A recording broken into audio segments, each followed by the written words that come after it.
What's up, Sifters? Welcome to GameFace, episode 365 on Sifted Games at Sifted.net. I'm Shane Satterfield, your host for the next couple hours of awesome video game discussion. And alongside me to do that are my two co-hosts, Matt and Luna Kyle. What's up, Matt? Hey. Luna's like, you just sat right here. Grimlock gone, Luna back. You guys missed it. Last week we had Matt's awesome new Grimlock toy on set, and Luna was scared of it and never showed up. Luna doesn't like the servos in that thing. I thought that was pretty funny, that she was just like, nope, I'm not hanging out with the weird robot thingy. She doesn't like certain noises. Yeah. Even from games, sometimes something will happen and she'll run out of the room. Oh, really? I've never had a cat react to noise from the TV. My cats didn't even know the TV existed. It was like it wasn't even there. Mine have. Like Rampage would. I remember back when the Winter Olympics run in the old apartment, she got real invested in skiing because she would watch the dark skiing figure go across the white background, and she would just sit there like. Yeah. And that actually happened once. I caught her. I was playing No Man's Sky, and I was just sitting in the part. Like landed on a planet in the ship, just sitting in the ship, and I was doing something else because I'll leave my character just sitting in the ship while I do other stuff because he's safe in there. Uh-huh. And there were creatures on the planet. They were walking back and forth in front of the ship, and I looked down, and she's looking at, and she's watching the creatures walk back and forth on the screen. Wow, which is what I thought was very interesting because some of the other cats couldn't see anything on it. I could clearly tell nothing on the screen was like it didn't register registering for them. Yeah, but no, Rampage was watching and then like they'd leave the screen and she'd like look behind the TV and like I've seen YouTube videos of cats that absolutely recognize the TV and like freak out over it. My cats have just acted like it wasn't even there. It's bizarre. I've seen a video of there's a cat that just watches cartoons all day and yells at its owner until she puts them on. That's funny. Every cat's different. Hope you guys are doing good. Hope you guys have had a good week. Once again, I have played a ton of video games for today's episode. We have 5 different games we're going to talk about on today's show, so it is loaded to the gills. Next week's going to be the same, just rolling straight out of October into November. We are Sifted. This is GameFace. If you want to support us, head to patreon.com/sifted and give us a pledge if you can. We'd really appreciate it. We did start an hour early, not a minute early, if you're not in daylight savings. Yeah, so does Europe not do daylight savings? Most places don't do daylight savings. It's just us, our weird thing that we do.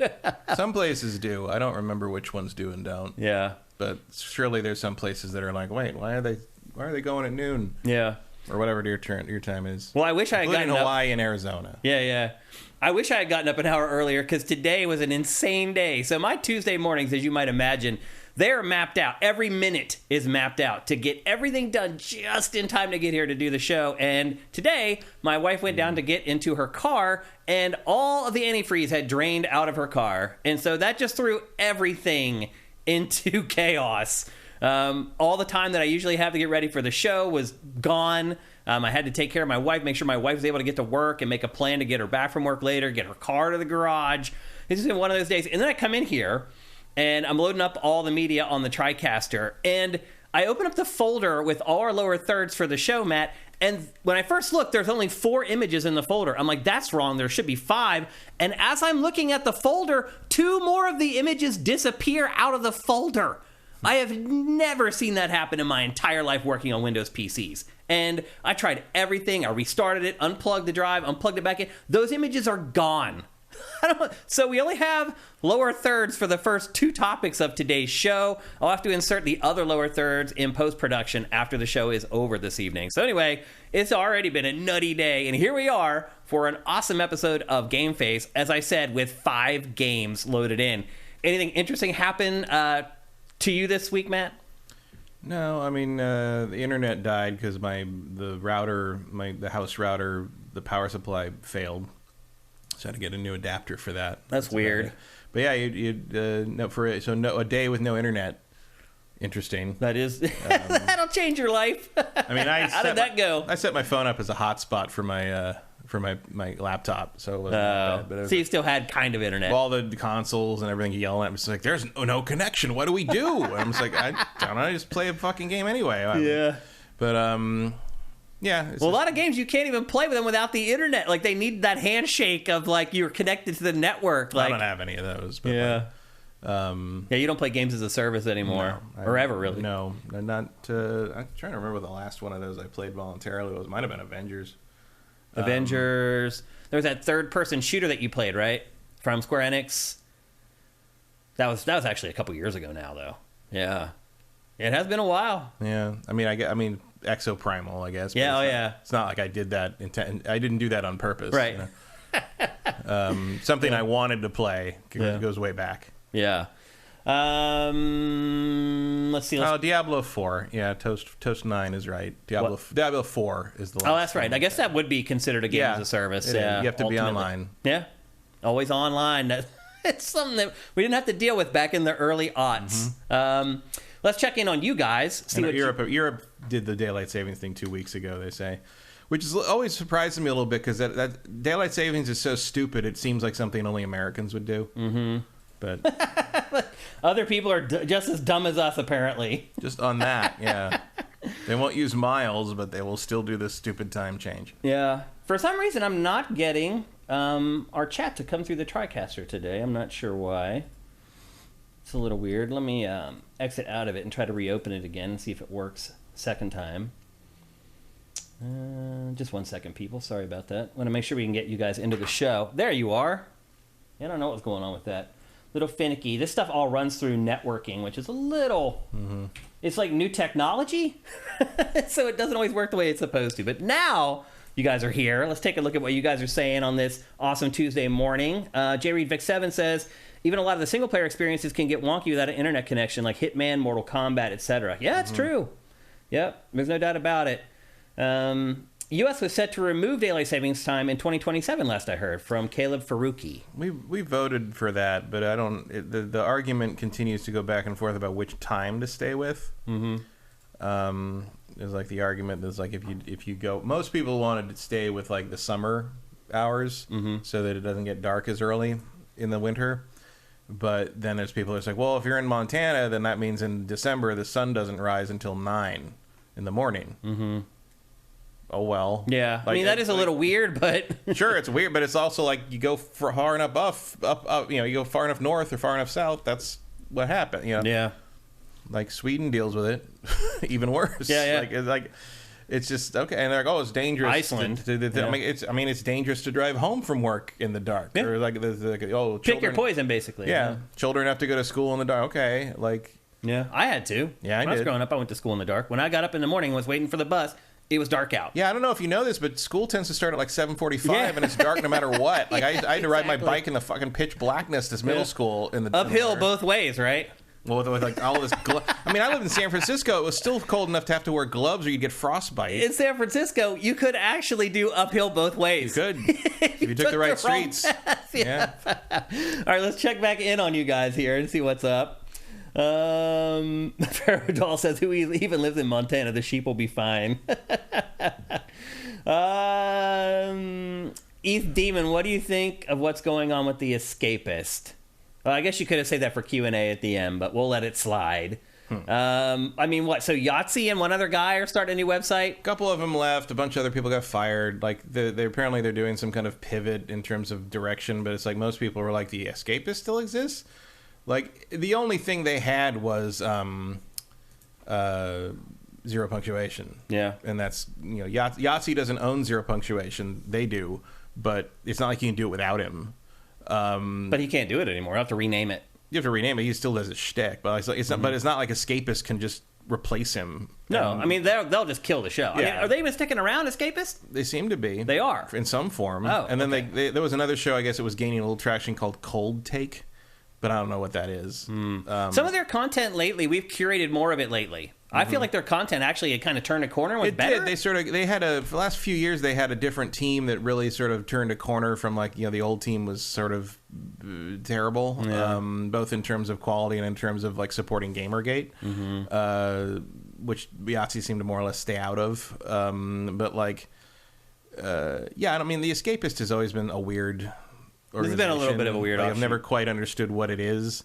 Yeah. So the other thing too is so Yahtzee and one of the guys from there is starting a new thing, and then also a bunch of ex-editors from Kotaku are launching a paid gaming website. Yeah, good luck. Yeah, you might want to have given me a call first before you decided to go that route, but hey.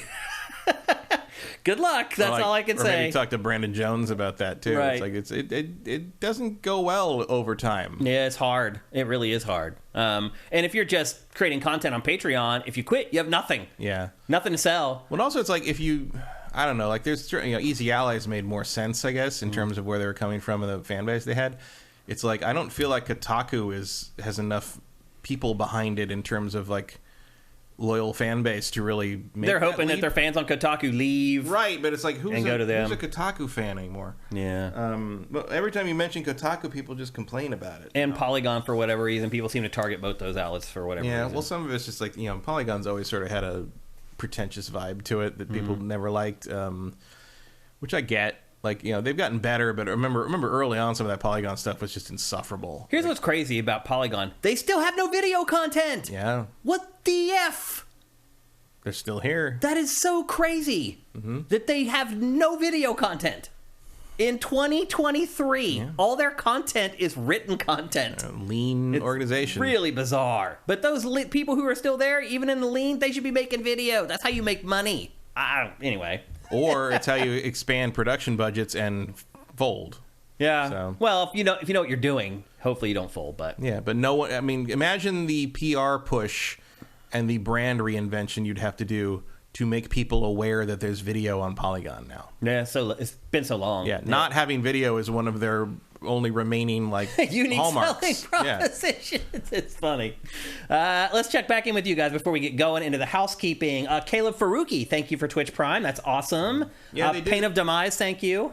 J. Reed Vic 7, thank you. MK Ness knows they did have Brian David Gilbert for a while. Oh, okay. That's right. He was doing his little commentary videos. Yeah. And what happened to him? He just disappeared. He went and did his own thing, which you don't see him much anymore. Yeah.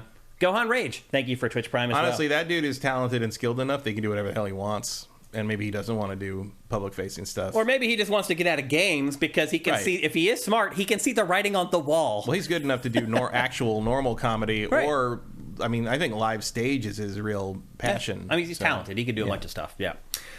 So anyway, I think that's it from you guys in our chat so far. I'm sure as we get going, maybe there's one more. No, that was the last one about the Escapist, I think.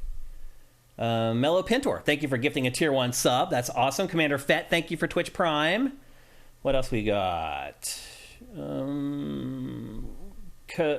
Kabirim Ron. I had a question. I'm a longtime YouTube member. Okay. Ask away. Justin Horman, thank you for subscribing at Tier 2. That's awesome. We generally take questions at the end of the show, but since you are a subscriber on YouTube, if you can type it in right now, real quick, he did. It's right there above Justin Horman's thing.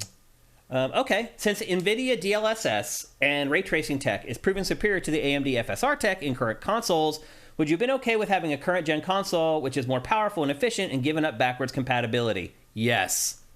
I don't care about backwards compatibility. You do, but I don't. I never use it. So I would, yes, I absolutely would. What about you, Matt? 100% you have to have backwards compatibility. You have to be able to bring your library forward with you now. That's it. I can understand that. I'm just saying for me personally, I don't use it. So if I could trade that in, I know you do, but if I could trade that in for a more powerful console, I would. Well, here's the thing. That's a nonsensical trade-off. There's no reason you'd have to trade those two things for each other. Well, you still have to do all the work on the games to make sure that they run on the old games. You really don't. You just have to have the same hardware config, which is what they did. Now. But there was a lot of work that had to be done before. But not for this generation. When you're talking about ray tracing. Yeah, well, I guess Xbox One X, you're right, they did all the work there. Yeah. Yeah. And PlayStation 5 is just an expansion of PlayStation. It's all... you don't have to trade those two. Well, we still don't have PS3 games. Right, but there was no, They didn't decide to not put more robust hardware in the PS5 because they had to run PS4 games on it. That doesn't make sense as a trade-off. I think he's talking about the price of parts and. But again, backwards compatibility doesn't affect the price of anything. It's not a sensible trade-off. Mm-hmm. So there's no reason to have to trade one for the other. Would I prefer that the consoles are a little more powerful? Yes, but then they would have cost $600. Yeah, that's the trade-off. That is not backwards compatibility. That means nothing. Caleb Faruqi says my question is in reference to last week's episode. Oh, here's his question: if you consider MGS, is backwards compatibility worthwhile long term? I don't know. Yeah, I think it is. I mean, you wouldn't have to pay $60 to play MGS3 on a PS5. Right. Yeah. And it's not like it would look much better or worse. Yeah. The problem with the Metal Gear games are an interesting problem because the early, especially 2, used functionality in the PS2 controller that doesn't exist anymore. Yep. Like they never quite figured out a good way because very subtle things, but like it mattered. Like the fact that in the original PS2 version, you hold the square button to aim your gun. And if you want to shoot, you let go of it. And if you don't want to shoot, you slowly let go of it. Because remember, the buttons had that analog functionality on the PS2. And that hasn't really been there. I think the PS3 got rid of that and it's never come back. I haven't missed it. No, but for that those specific games, it kind of messes it up. Oh, yeah, it does. Because then to like undo that, the only way I've found to be able to undo that, pull the gun aiming without shooting is to de-equip the gun. Right. Which changes the camera angle and makes it super awkward anyway, and you're already using your left thumb to aim anyway because the controls on those things all suck. That's why the square button thing actually works. But yeah, it's that's a weird thing to use as a backwards compatibility option because they're the ones that actually have trouble with it. Yeah. But yeah, I remember, would I prefer to be able to play Colony Wars on a PS5 today by just sticking the disc in? Absolutely. But again, that's going to be more common moving forward because now you're just sort of using the same hardware configurations with Power Boost, whereas the old consoles were like, we have to reinvent how hardware works every single time we put a new console out because there was this weird perception of like, if it's not a completely different way of approaching console hardware, why are we buying a new console? Really, you're right. Yeah. The Emotion Engine sounds ridiculous now, but at the time, you really did have to have something like that as a bullet point as your justification for putting a new console out. Yeah, because the other thing, too, is people understand technology way better now than they did back then. Like, the average Joe does. Like, now people know what a GPU is and what a CPU is and what RAM is and what a motherboard is. Like, people have, as far as that is concerned, have graduated to college as far as understanding how computers work and what does what and how they fit together and how also not the bottlenecks and they're not as likely to believe some nonsense like Emotion Engine or blast processing. Because everybody knows now it's like everyone builds things basically the same. Yeah. All right. I mean, you're already looking at what the Switch 2 is going to be because of the new Shield Tech thing they were showing. That new Tegra chip or whatever. That's what the Switch 2 is. It probably is going to be. Yep. Okay. Accept it. Come to terms with it right now because that's what you're going to be playing Mario on. Yeah. Okay. I think with that, it's time for us to get on with housekeeping. We're going to kick things off with a story about Fortnite, a game that we don't talk about all that often because, Matt, I feel like we thought maybe it had cascaded already, and it was on the downside of its popularity. But the downside of Fortnite's popularity could take a generation to disappear. I mean, well, Epic had said from last year, they're like, our numbers aren't down as far as people who are still active players, but our numbers are way down as far as those people spending money on the battle pass and cosmetics and things like that. So the revenue was on a downward slope while the users were kind of flat and plateaued. You would never know that, though, because they just launched the brand new season of Fortnite, and it had like the biggest concurrent day ever. 45 million players logged in for Fortnite's new season over the weekend. 45 million people. Was that they bring back the original map? It's the OG map. And the crazy part what you're telling me is Fortnite is old enough to have nostalgia now for itself. Well, the crazy part is like a lot of like my nephews, they were too young when it came out that they don't even know what the OG map is. Like, to them, it's just a new map. Yeah, it's new to you. It's kind of like crazy. NBC reruns. Yeah. So I think what we're seeing here is that Fortnite is very malleable and very durable. I think when we count it out, we're being fools. Like, I think the thing is, every time an 18-year-old stops playing Fortnite, 3 13-year-olds start playing Fortnite. And it's just this cycle that I don't see going away until Fortnite is no longer sort of this panacea of tween gaming. It's going to take whatever the next big thing is to replace it. Yeah, I don't know what it would be. Meanwhile, they lay off 1,000 people and they have their best week ever with Fortnite. Although they're still not profitable in the Epic Game Store.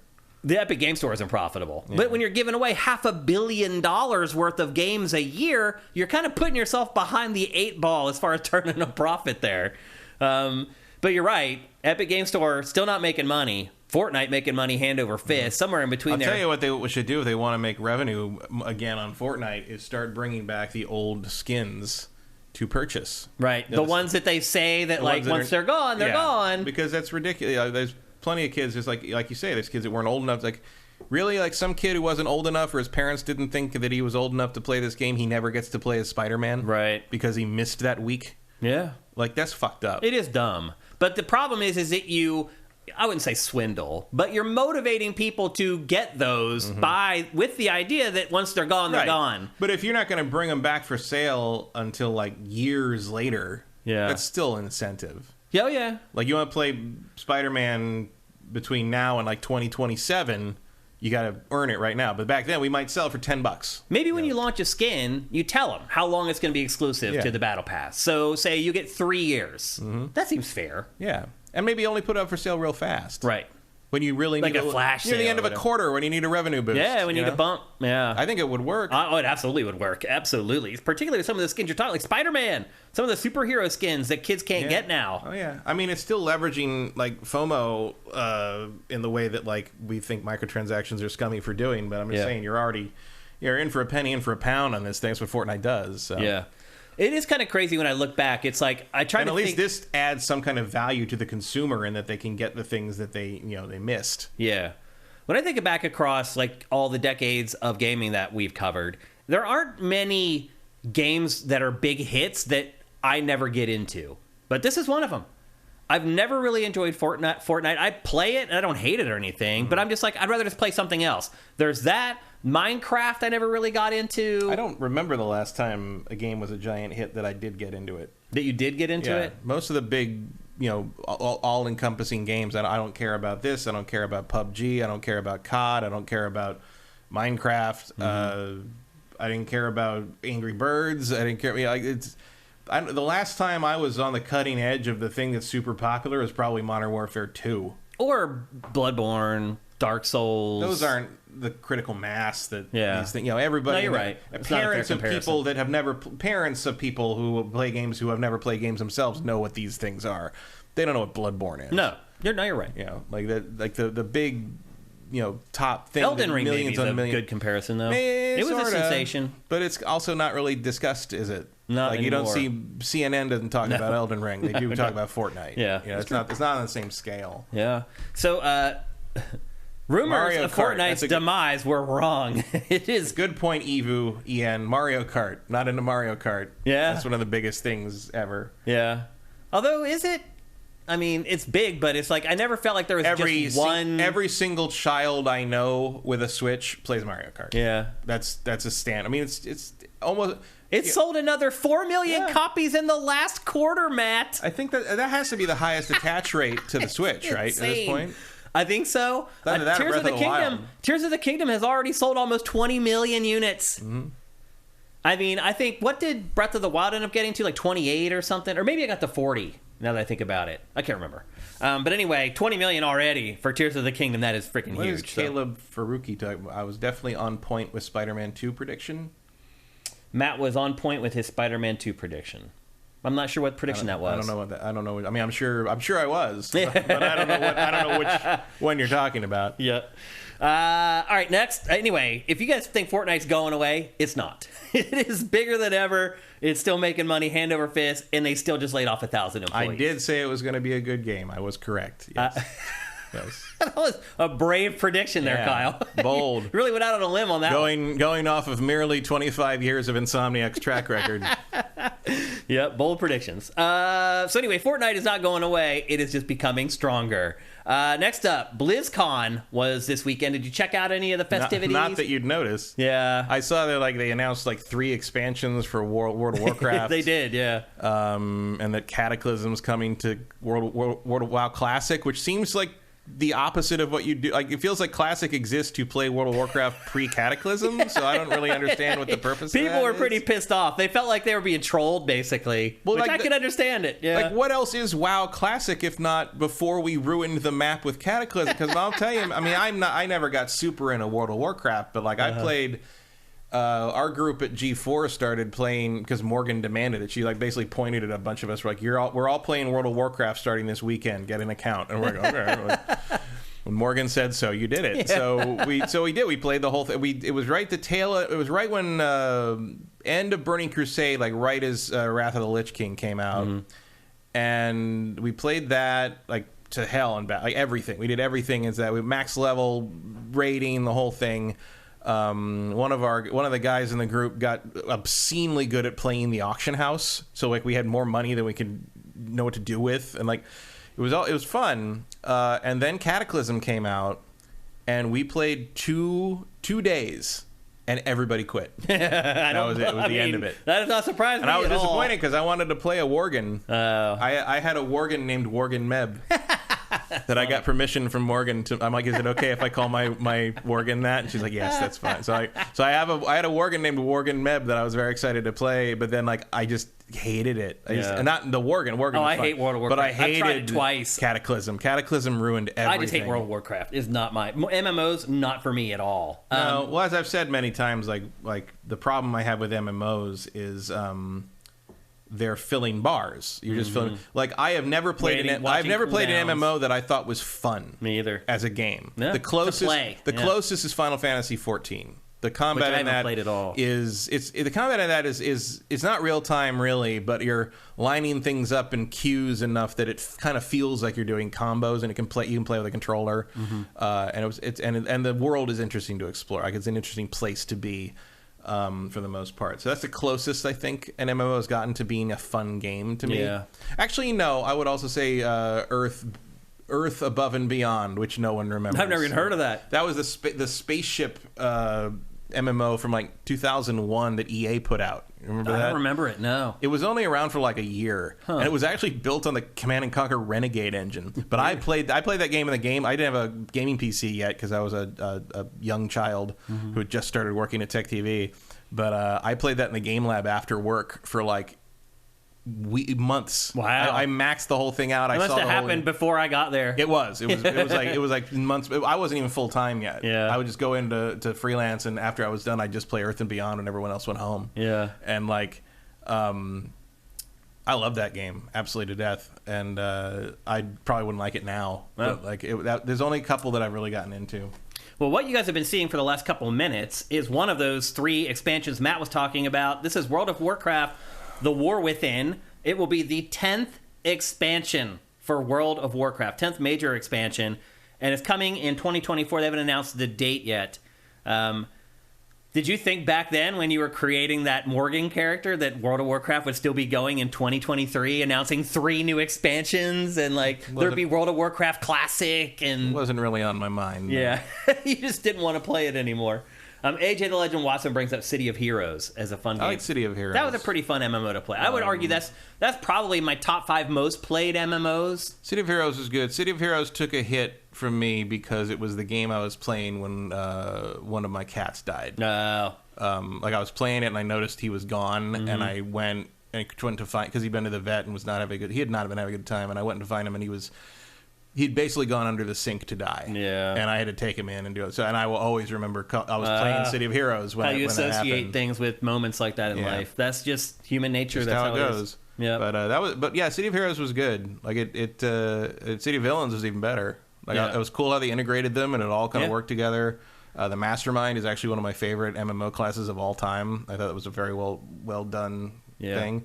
World of Warcraft I appreciate what it is for what it is, but it's not the thing that catches my interest. Like, you're never going to really pull me in that way. And I've played a fair amount. I played the beta. I played the early stuff. It's fine. It's the template. It made it playable, you know? The funny thing is, I remember back in the day when we were playing it, like Wrath of the Lich King era, and we had to install these mods to make it play. You know, the compass thing to point you to the next quest thing, and the extra map stuff, and all that. You had to install these extra mods and activate them. And now they're just part of the UI. They're part of the game. Like, they just integrated all that. And because there was a period, and probably most of the people watching this show remember that, but there's a period where younger people may not remember, where it's like the frustration and difficulty of use for a long time was considered part of the genre. Yeah, like it was a genre. Like, I don't know if there was a worse, I don't know if there's a worse precedent for any genre other than beyond EverQuest. Yeah, because EverQuest was so impenetrably user unfriendly that like for years people are like, well, if you have something that shows you where you need to go, that's cheating. Yeah. And it's just like, no, it's just playability. Because what else am I going to do? I'm going to go look it up online and find the map thing and just go. Like, why don't you just put that in the game? Yeah. Why are you wasting my fucking time? It's like, I am not going to figure out which farmhouse is third house from the left in this part of the in the unlabeled map that doesn't tell me. I have to ask NPCs what part of the farmland. Fuck you! Like, come on, nobody wants to do that. Yep. So yeah, it's come a long way, but I don't know. I've logged into it a couple times in the last like 5 years, probably just to see how it won like a free weekend or whatever. Mm-hmm. I don't even recognize it anymore. Wow. Like you can jump to any dungeon, any raid. Like, it's all these like shortcuts for things. Like, I don't very even, user friendly. Yeah, now. it's you can do anything you want. Like, they've completely freed it up for you, which is great. That's good. Yeah. But I just don't even know what I'm looking at anymore. And I just don't care. By the way, the trailer we were just watching is one of Blizzard's awesome CG trailers. Watching it without the audio doesn't do it justice. If you want to check it out, head to sifted.net. The one thing Blizzard always delivers on. Yeah. Yep. Their trailers are amazing. Mm-hmm. Two other things were announced at BlizzCon. Two other big things. The first is a new Overwatch 2 hero named, I hope I'm saying this wrong, Mauga, I think is how you say it. Mauga. He is a Samoan tank. Yeah.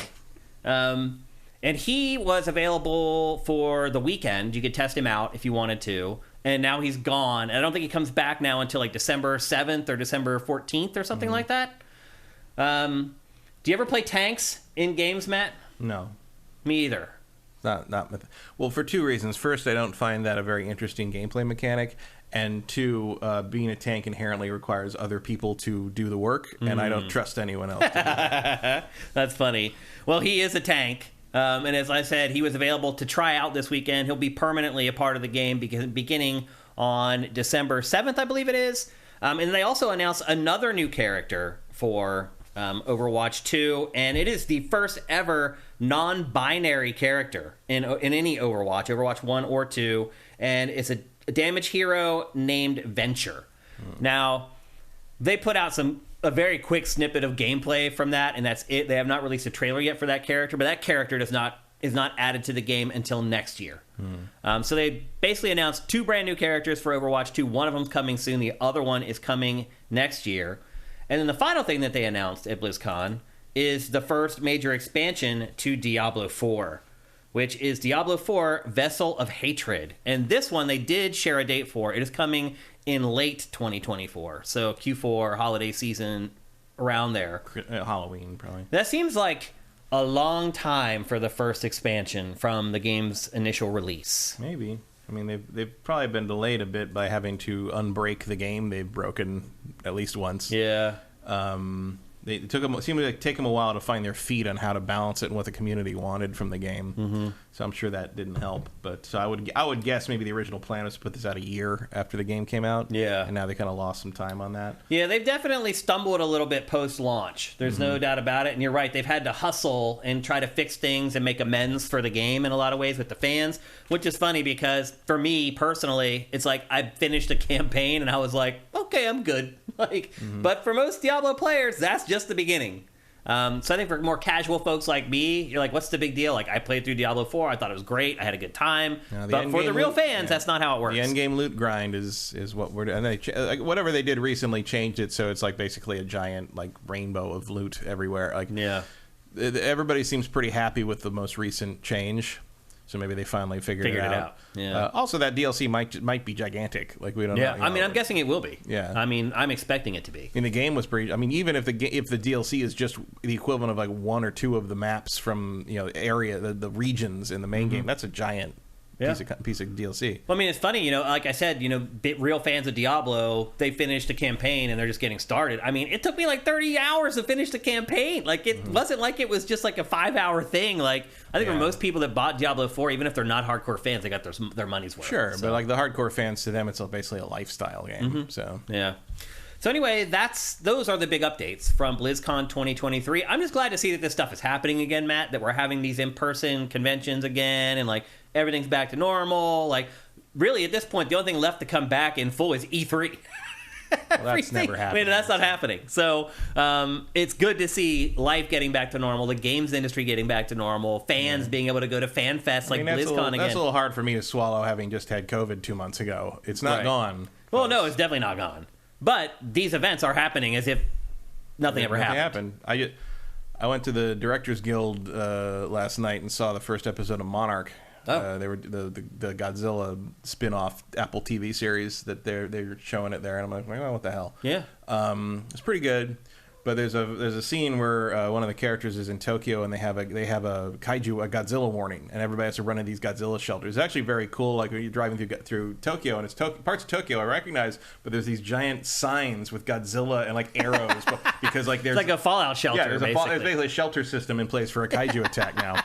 That's and funny. It's very fun. There's some funny stuff in it. There's a reference to people who think everything's a hoax and things. But the main character has to hide in this thing, and they go down, and they're like, we have to wait for the all clear, and the all clear message eventually plays, and it says stuff in Japanese, and then it says it in English, and the English is like, it's like, all clear, everything is all clear, return to your normal life. And it's just like, yeah, that's pretty much what happened, isn't it? Like that. Go back to your normal life. Just pretend that there aren't giant monsters out there that could strike at any moment. Smash your entire family. Yeah, it's one of my things for the MonsterVerse, that world, is sort of like, why are you making these? Yeah. I mean, other than to make money, like because like the Godzilla movies, other than the first one and Shin Godzilla and the new one, are they're allegories for things. They're social commentary and political commentary, very much so. And they're usually very good at it. Mm-hmm. The other Godzilla movies are just like dumb fun. Ham-fisted action movies. Their kids' movies are dumb, like pro wrestling and rubber suit movies, which are great, fun. But I watched the Godzilla vs. Kong and Godzilla King of the Monsters and all this, and I was like, why are you making these? Because I don't understand what's the point. Sort of, but it's like there has to be more than that. Like, because they're not that entertaining. Money. So money and entertainment. Right, but they also don't make that much money. Oh, really? I mean, they haven't. I thought the last one did pretty well. No? Godzilla vs. Kong did okay because it was the only good one. Mm-hmm. It was pretty good, actually. Yeah. I thought King of the Monsters was one of the worst things I've seen in the theater in a long time. It was really boring. Yeah. Like, there was a guy 2 rows ahead of me at King of the Monsters who started scrolling through his news feed on his phone, and normally that would infuriate me. And you didn't even complain. And I always look down at him. I'm just like, you know what, dude? I get it. I get it. Yeah. In fact, there are a couple moments where I started looking down to see what his news feed said, because it was more interesting than whatever horrible dialogue Bradley Whitford was struggling to deliver. The poor man should not have had to do that. He took a role in a Godzilla movie and got screwed. But yeah, the Monarch thing was actually pretty good. I'll watch more of those episodes, but I thought it was funny that they're finding their feet on this show, because like a little bit of social commentary there. Like, go back to your normal life. Just everybody file out of the shelter for the giant lizard and just go back to shopping or whatever you were doing. It's like consumerism. Yeah. Yep. Next up for our housekeeping, we got some information yesterday out of the PlayStation camp that it is ending its integration with Twitter, now called X. Xbox announced that it was doing the same thing a couple months ago, so now both PlayStation and Xbox have no integration with Twitter any longer. If you knew that they even had it in the first place. Well, you should, because the PlayStation controller has a share button on it that is there only because of its integration with Twitter. That's the only reason that button exists on a PlayStation controller. That button's there for me to take screenshots of No Man's Sky. Everybody knows that. And basically what's happened, if you're wondering, is that Elmo has decided to charge people to access the API for Twitter. Something no other website, no other app, no other anything does, because it's just bad business. Like, you want people to share your stuff out on the wilds of the internet, so more people use your app or your website. They discover it, they go to it. Like, it is so short-sighted. So now you have this button on your PlayStation controller that you're right now is only there to just save screenshots on your hard drive of your console. So it's interesting. We have also lost integration with Twitter at Sifted. We're not paying money to use his API. That's insane. Like, nobody is going to do that. And so my hope is... Reddit tried it. Reddit tried to pay for the API? Try to charge for their API. Oh, they tried to charge for it as well? I don't know if they're still doing that. They attempted it. I don't know how that went. And I mean, not well, but I haven't heard anything. Well, I think, wasn't Reddit, though, it was for, like, data collection, though? Yeah, but it's still, no one's ever done... I mean, I think they did it following... It's like, oh, if Elon can do something that's stupid, we can do something that's stupid. So. Yeah. So anyway, you can no longer like upload screenshots to Twitter, upload videos to Twitter. I actually use that stuff every once in a while. Like, I don't know. I think I've done it a couple times. I put up some Ghost of Tsushima screenshots I was proud of through Twitter that way. Yeah. But again, look, it's just, you know, two more major companies don't want to do business with Elon's disaster of a site. Social media, whatever it is at this point. What a shock. I love how his whole thing was like free speech. And literally, it is the opposite of free speech. You pay. You pay to get your comment at the top of every thread. That is the opposite of free speech. It's paid speech. It's crazy. Anyway, the share button for Twitter no longer works on Sifted. It's broken because we won't pay for the API. And now the same thing's going to happen on Xbox and PlayStation. I wouldn't be surprised if everybody else in the world does the same thing. And you're just going to end up losing those hooks for Twitter integration. Yeah, I mean, the Twitter blue thing is pretty useful because you can go into the replies and scroll past every one of the blue check, and then you get to the actual intelligent replies. It's insane what has happened to that app. It's like, hey, let's let the idiots who are too stupid to have insightful comments bubble up on their own merit. Let's let them pay so their dumbass comments are at the top of every discussion thread. Let's put the dumbest effing people at the top of every discussion on our platform. Yeah, I mean, it's a pretty solid grift, but the problem is it turned out there aren't nearly enough of those people to fund the company. I think their ad revenue's down 50%. It's just a joke. Well, because when you're guaranteed to have your ads sandwiched between two nut job white supremacists spouting the same talking points on the top of each other. Like, no one's going to buy laundry detergent. If you're Procter and Gamble, do you want your Pillsbury Doughboy next to some dude with a Nazi flag outside of Disneyland? Because that's what's on Twitter now. Nazis all over the place. Insane. I've never seen a mismanagement of anything as bad as Twitter. That's because most Silicon Valley mismanagement isn't done publicly. But I can assure you, as someone from there who has dealt with a fair amount of tech people from up there, most of them are real dumb. It's mind-boggling. And you can tell they're real dumb because they fall for such ridiculous shit like the NFT crypto shit. I mean, you saw the thing in Hong Kong this week? I didn't, but there was a bit like a NFT Bored Ape Yacht Club convention thing in Hong Kong. They had a bunch of stage lighting and things up. They had UV lights up. They were disinfectant UV lights for cattle pens.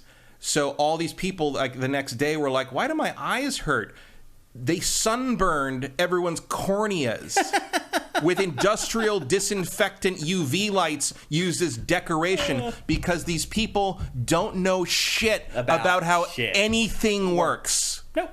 Like I said, now the dumbest people are at the top of every thread on Twitter. The dumbest people.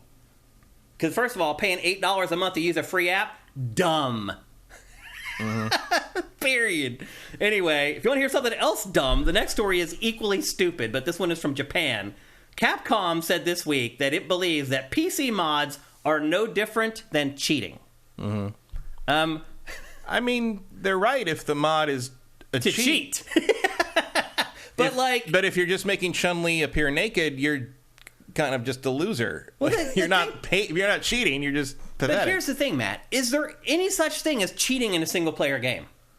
Yeah, but really? Who cares? I mean, if I put a God mode code in, I'm cheating, but who cares? Is it, though, if you're not hurting anybody else? Yeah. I guess. They were called cheats back in the day. You're cheating at the game, but if you're the only one playing, who cares? Who cares? I mean, this comes out of the naked Chun-Li thing. Was the prompt for this, which is that's just cosmetic stuff. Right. They're just pissed off that people screwed with their code, and now there's naked Chun-Li pictures all over the internet. Well, they're pissed off that it was on a stream. That's what it was on a fighting tournament. It was in an official esports stream. Which again is that's not something I wouldn't go after mods for that. I'd go after whoever organized that tournament and didn't check the fucking mods on the. I mean, come on, people. They're looking for someone to blame other than the people they should be blaming, basically. Now, I hear ya. If PC mods in multiplayer games, that's definitely a problem. But, well, truth be told, they've already found tons of cheaters in Modern Warfare 3 during the beta weekend. Of course. Already, tens of thousands of people using aimbots and wall hacks. You want to know how I knew for sure that cheating in games was way out of control was I talked to my 9-year-old nephew who was telling me that he just installed an aimbot and a wall hack in Fortnite. He said the name aimbot. He said the word aimbot, and my eyeballs almost popped out of my freaking head. He's 9. Yeah. And he knew what an aimbot and a wall hack was because everybody's doing it. Like all these games, basically keeping up with the Joneses at this point. Seriously, all these games are just littered with cheaters. They can't figure it out. They can't stop it. Call of Duty, no different. I reported in that beta weekend. I reported at least 20 people who were cheating. So all you got to do after you get killed is click the right stick and cheat. They're doing the best they can to try to stop it, but they can't because everybody's doing it. So multiplayer games, I understand what Capcom's saying. Single player games, F off. Like, I'm sorry. Yeah, I don't care. I mean, who cares? I cheated the living shit out of Baldur's Gate 3. Nobody just cares. to make it enjoyable. But like, that's what those things are for. Yeah, you're not affecting anyone else. It's fine. Anyway. So I'm affecting whether or not your achievements mean anything. I've seen that. I've actually seen that argument. Where I can understand some people who are crazy hardcore into achievements. Like, that was one of the questions in the latest episode of Ash Ain't Anything was what I think of achievements and trophies. But I can't partake in them. Like, yeah, I mean, the answer to that is I don't. I don't either. Yeah. Like, I haven't cared about achievements and trophies since probably the 360 generation, in part because you can't see anyone's anymore. Like, it was different. Like, that generation, more 360 than PS3, but like, your trophies and your achievements were sort of prominent whenever you looked at anyone's profile. Nowadays, I don't look at anyone's profile anyway, and even if you do, you got to dig 3 screens down to find their achievements anyway, or intentionally compare your achievements to theirs, and nobody does that. Like, who cares? Yeah. Like, it's not interesting anymore. It's no longer part of the hook. So I haven't paid attention. You know, everyone's like, oh, I'm going to platinum the Spider-Man game. I'm like, I don't even know what the trophies in the new Spider-Man game are. Yeah. I don't care. I went and looked through my trophies and achievements because of that question and looked, and I'm just like you.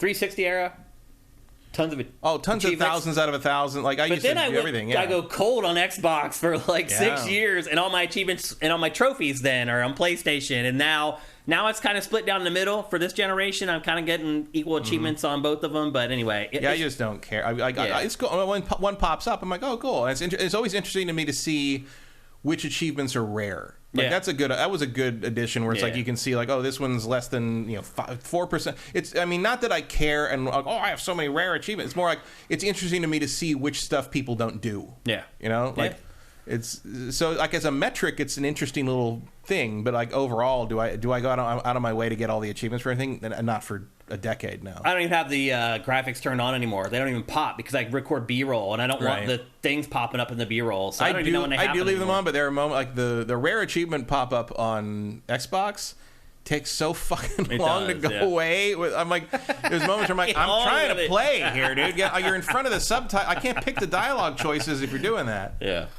So anyway, Capcom's crazy. Another piece of housekeeping from this week. Microsoft. Again, a job for the Duck Consulting Agency. Microsoft decided it was going to pull the free Game Pass perk from its employees. So I guess we can officially say that they're really looking for new subs at this point. I mean, what does that tell you? Yeah. I did the math. Now, to be fair, Phil says he didn't even know this was happening. Yeah. And he was like, I'm going to look into it. Because it's like, this is the most like, you're giving your employees a really interesting and good perk that helps get them engaged with the brand they're trying to work with, and it costs you nothing. Absolutely nothing. Yeah. It's ridiculous. This is definitely short-sighted, weird executive shit. Oh, yeah. From probably above Phil's pay grade. So I did the math, and it worked out that they were losing, like, a lot of money per month, but only if you think every single person would then pay to subscribe. Right. Like, that doesn't. You want your employees to believe in your product. There's also, presumably your employees are providing you enough value in their day-to-day work that it's worth a $15 a month expenditure to keep them entertained when they're not there. Right. Yeah. It was really dumb. It builds loyalty. Stupid. It like makes them feel good. They've got that extra.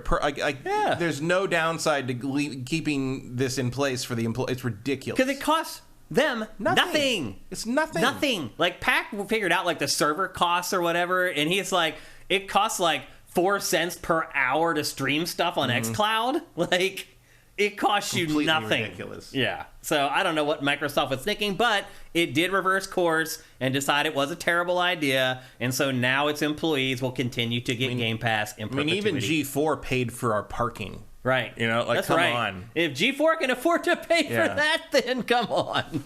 Give me a break. Yep. Next up in housekeeping, we only got a couple more stories here. We talked about Lies of P, which is a Bloodborne-ish clone, definitely Souls-like, that ended up selling 1 million units in its first month. And we said that was amazing for a small game like Lies of P. Well, because of those sales, Lies of P is now getting a sequel. Maybe the least surprising news of the week, Matt. Because anytime a game from a small publisher sells 1 million copies, 100% is getting a sequel. I mean, this is the holy grail for small publishers. They probably wouldn't have been happy with half that. Right. Oh, I think even 500,000 they would have made a sequel. And I mean, it'll probably end up selling like 3 or 4 million by the time it's all said and done. It'll get discounted to 30 or 40 bucks. It'll sell another 1 million. Like, it's going to end up doing very well. So good to see that this will come back, because let's be honest, a lot of people do like it. Even though we didn't like it, a lot of people do. And I'm not about raining on other people's parades. If a lot of people like Lies of P, I'm happy for them that they're getting a sequel. So probably get information on that. My guess, we'll get the first trailer at the Game Awards next year or something like that. I wouldn't worry about this until probably 2027. Yeah, that's when we'll get the game, likely, for sure. So anyway, Lies of P2 is on the way. Truths of P. Yep. And then we finally got pricing for the new headsets for PlayStation. PlayStation is releasing those new, really cool, I think, earbuds. And they ain't that cool. They are that cool because they cost $200. The earbuds cost $200. And then the new cans that they're releasing, those are also $200, which that makes a little more sense. But even that's outrageous. Like, you can get, like, brand new top-of-the-line headsets from any competitors for, like, $160. Like, there's no reason to spend $200 on a pair of headphones for gaming. Like, you can get the very best for, like, $160, $180. So those are way overpriced. I don't know what PlayStation's thinking. Earbuds for $200? You can get AirPods for, like, what, $150, $140, something like that? Yeah, less if you wait for like the right Amazon sale or if you wait for the new version to come out and buy the old version, then you get them for like $100. Like, I don't know what PlayStation is thinking with that pricing. PlayStation's done a couple head-scratching things lately that I'm just like, what? Like, what are you doing? What are you thinking? And then another smaller story from the PlayStation camp this week. We reported on GameFace, was it 2 weeks ago, I think, about how there were layoffs at Naughty Dog, and those layoffs came from the Last of Us multiplayer team. Well, one of the people working on that team went on Twitter and said this week, the game isn't canceled. So what do you think's going on there, Matt? I don't know.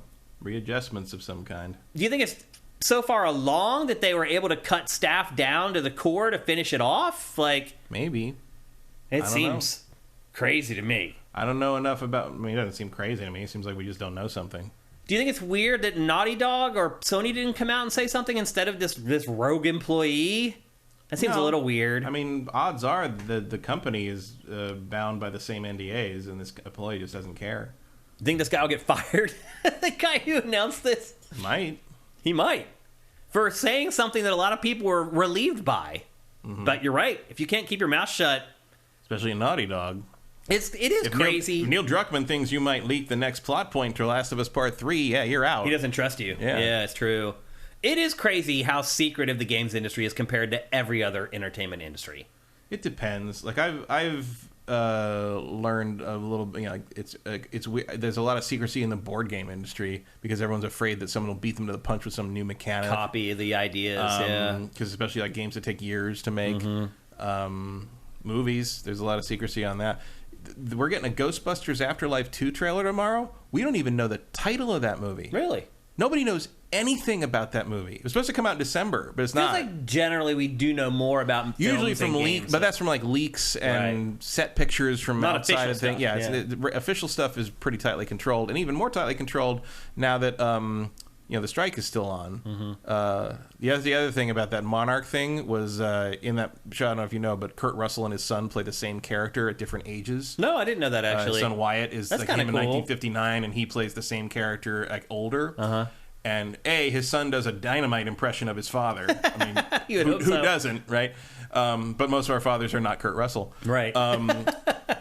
But there's a world in which this strike had been settled earlier because the studios decided to pay their fucking actors properly, and Kurt Russell showed up to the Q&A last night, and I got to see that, and so I'm mad at the studios for that too. Pay the goddamn actors, people. Yeah, they should. What are you gonna do? It's like, oh, last offer. What are you gonna do? Just no more actors? Like, what's the? I don't know. What do they think the end game is? I don't know. Well, I saw their latest contract offer. They were like, okay, once you die, we have the rights to you forever. The rights to you forever is, like, and the SAG's like, are you crazy? No. Are you crazy? They've been on strike for months, and that's your offer? Yeah. Shows you how serious they're taking it. It's crazy. So anyway, that's our housekeeping. I think you think it'll make some people happy. The Last of Us multiplayer game is still coming. Like, someone out there must want it. It feels like most people don't care. There are people that got really into factions. Yeah. So I just don't know if it's. I don't know if the amount of people who are interested in that is going to equate to the amount of effort and money and time it took to make it. Mm-hmm. You know, but I guess that's any game. Yeah. In the end. Yeah.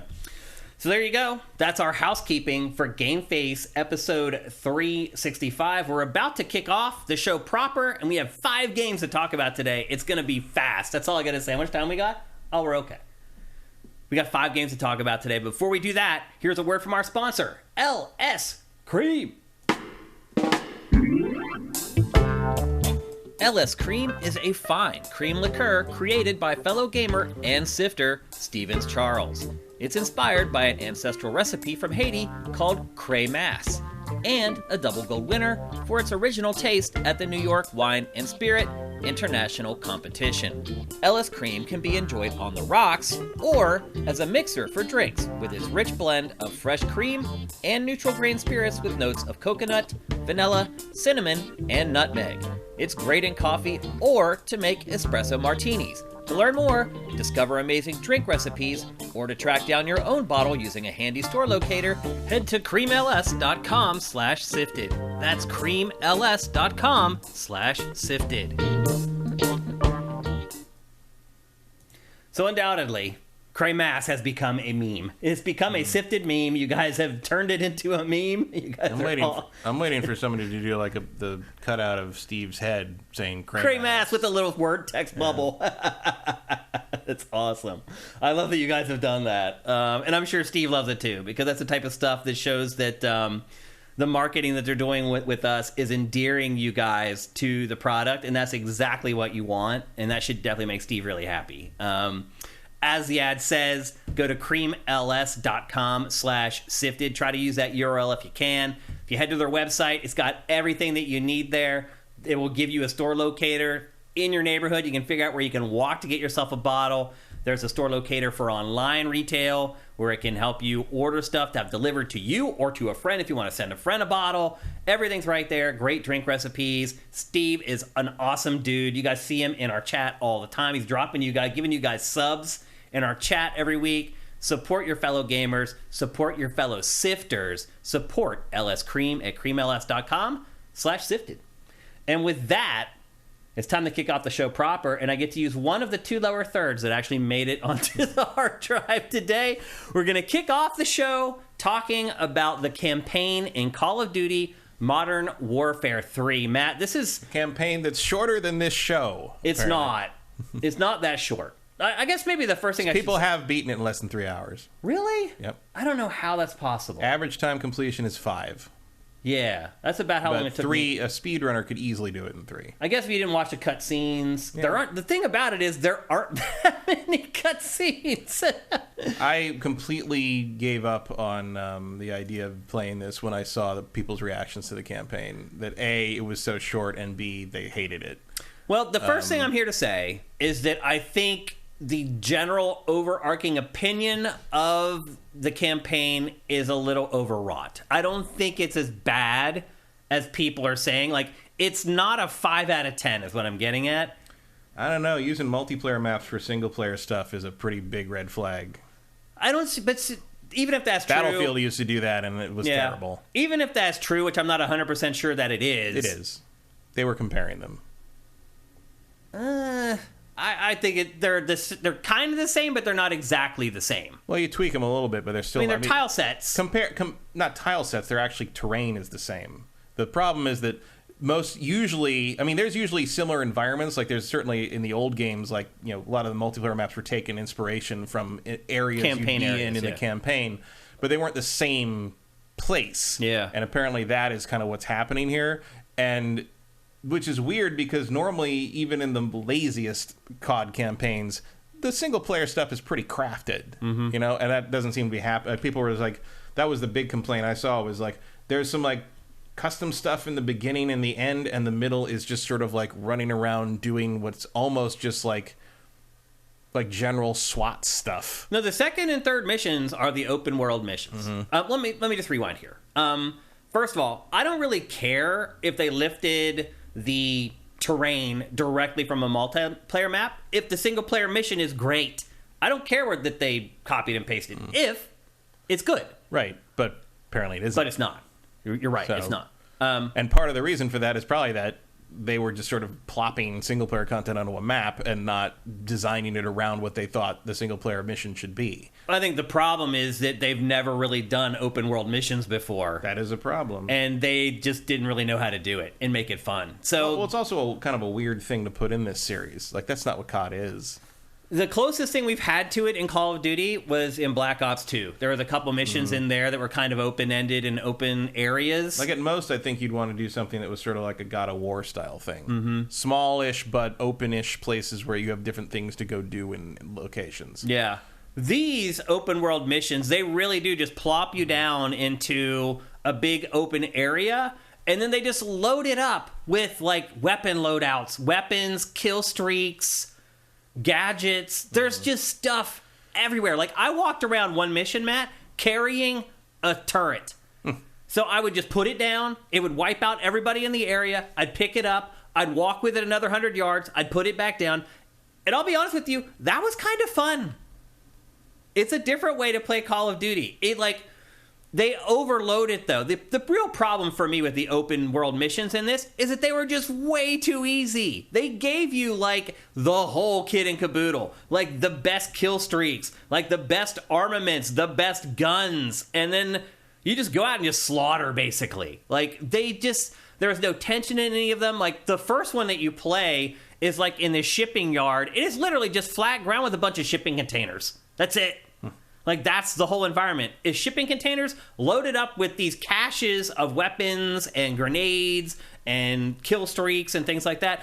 I'll say this, it is like an open playground that you can fiddle around with. There's also vehicles, by the way, in these missions, which you don't typically get in Call of Duty campaigns. If there's a vehicle, somebody else is piloting it, and you're usually just along for the ride. In this, there's just ATVs and trucks and stuff like that just plop down in the middle of these kind of open campaign missions. So, to your point, the big new feature for the campaign, in fact, was the open world missions. And also, to your point, they are not handled particularly well, which I could see, which would why it would sour people on the game.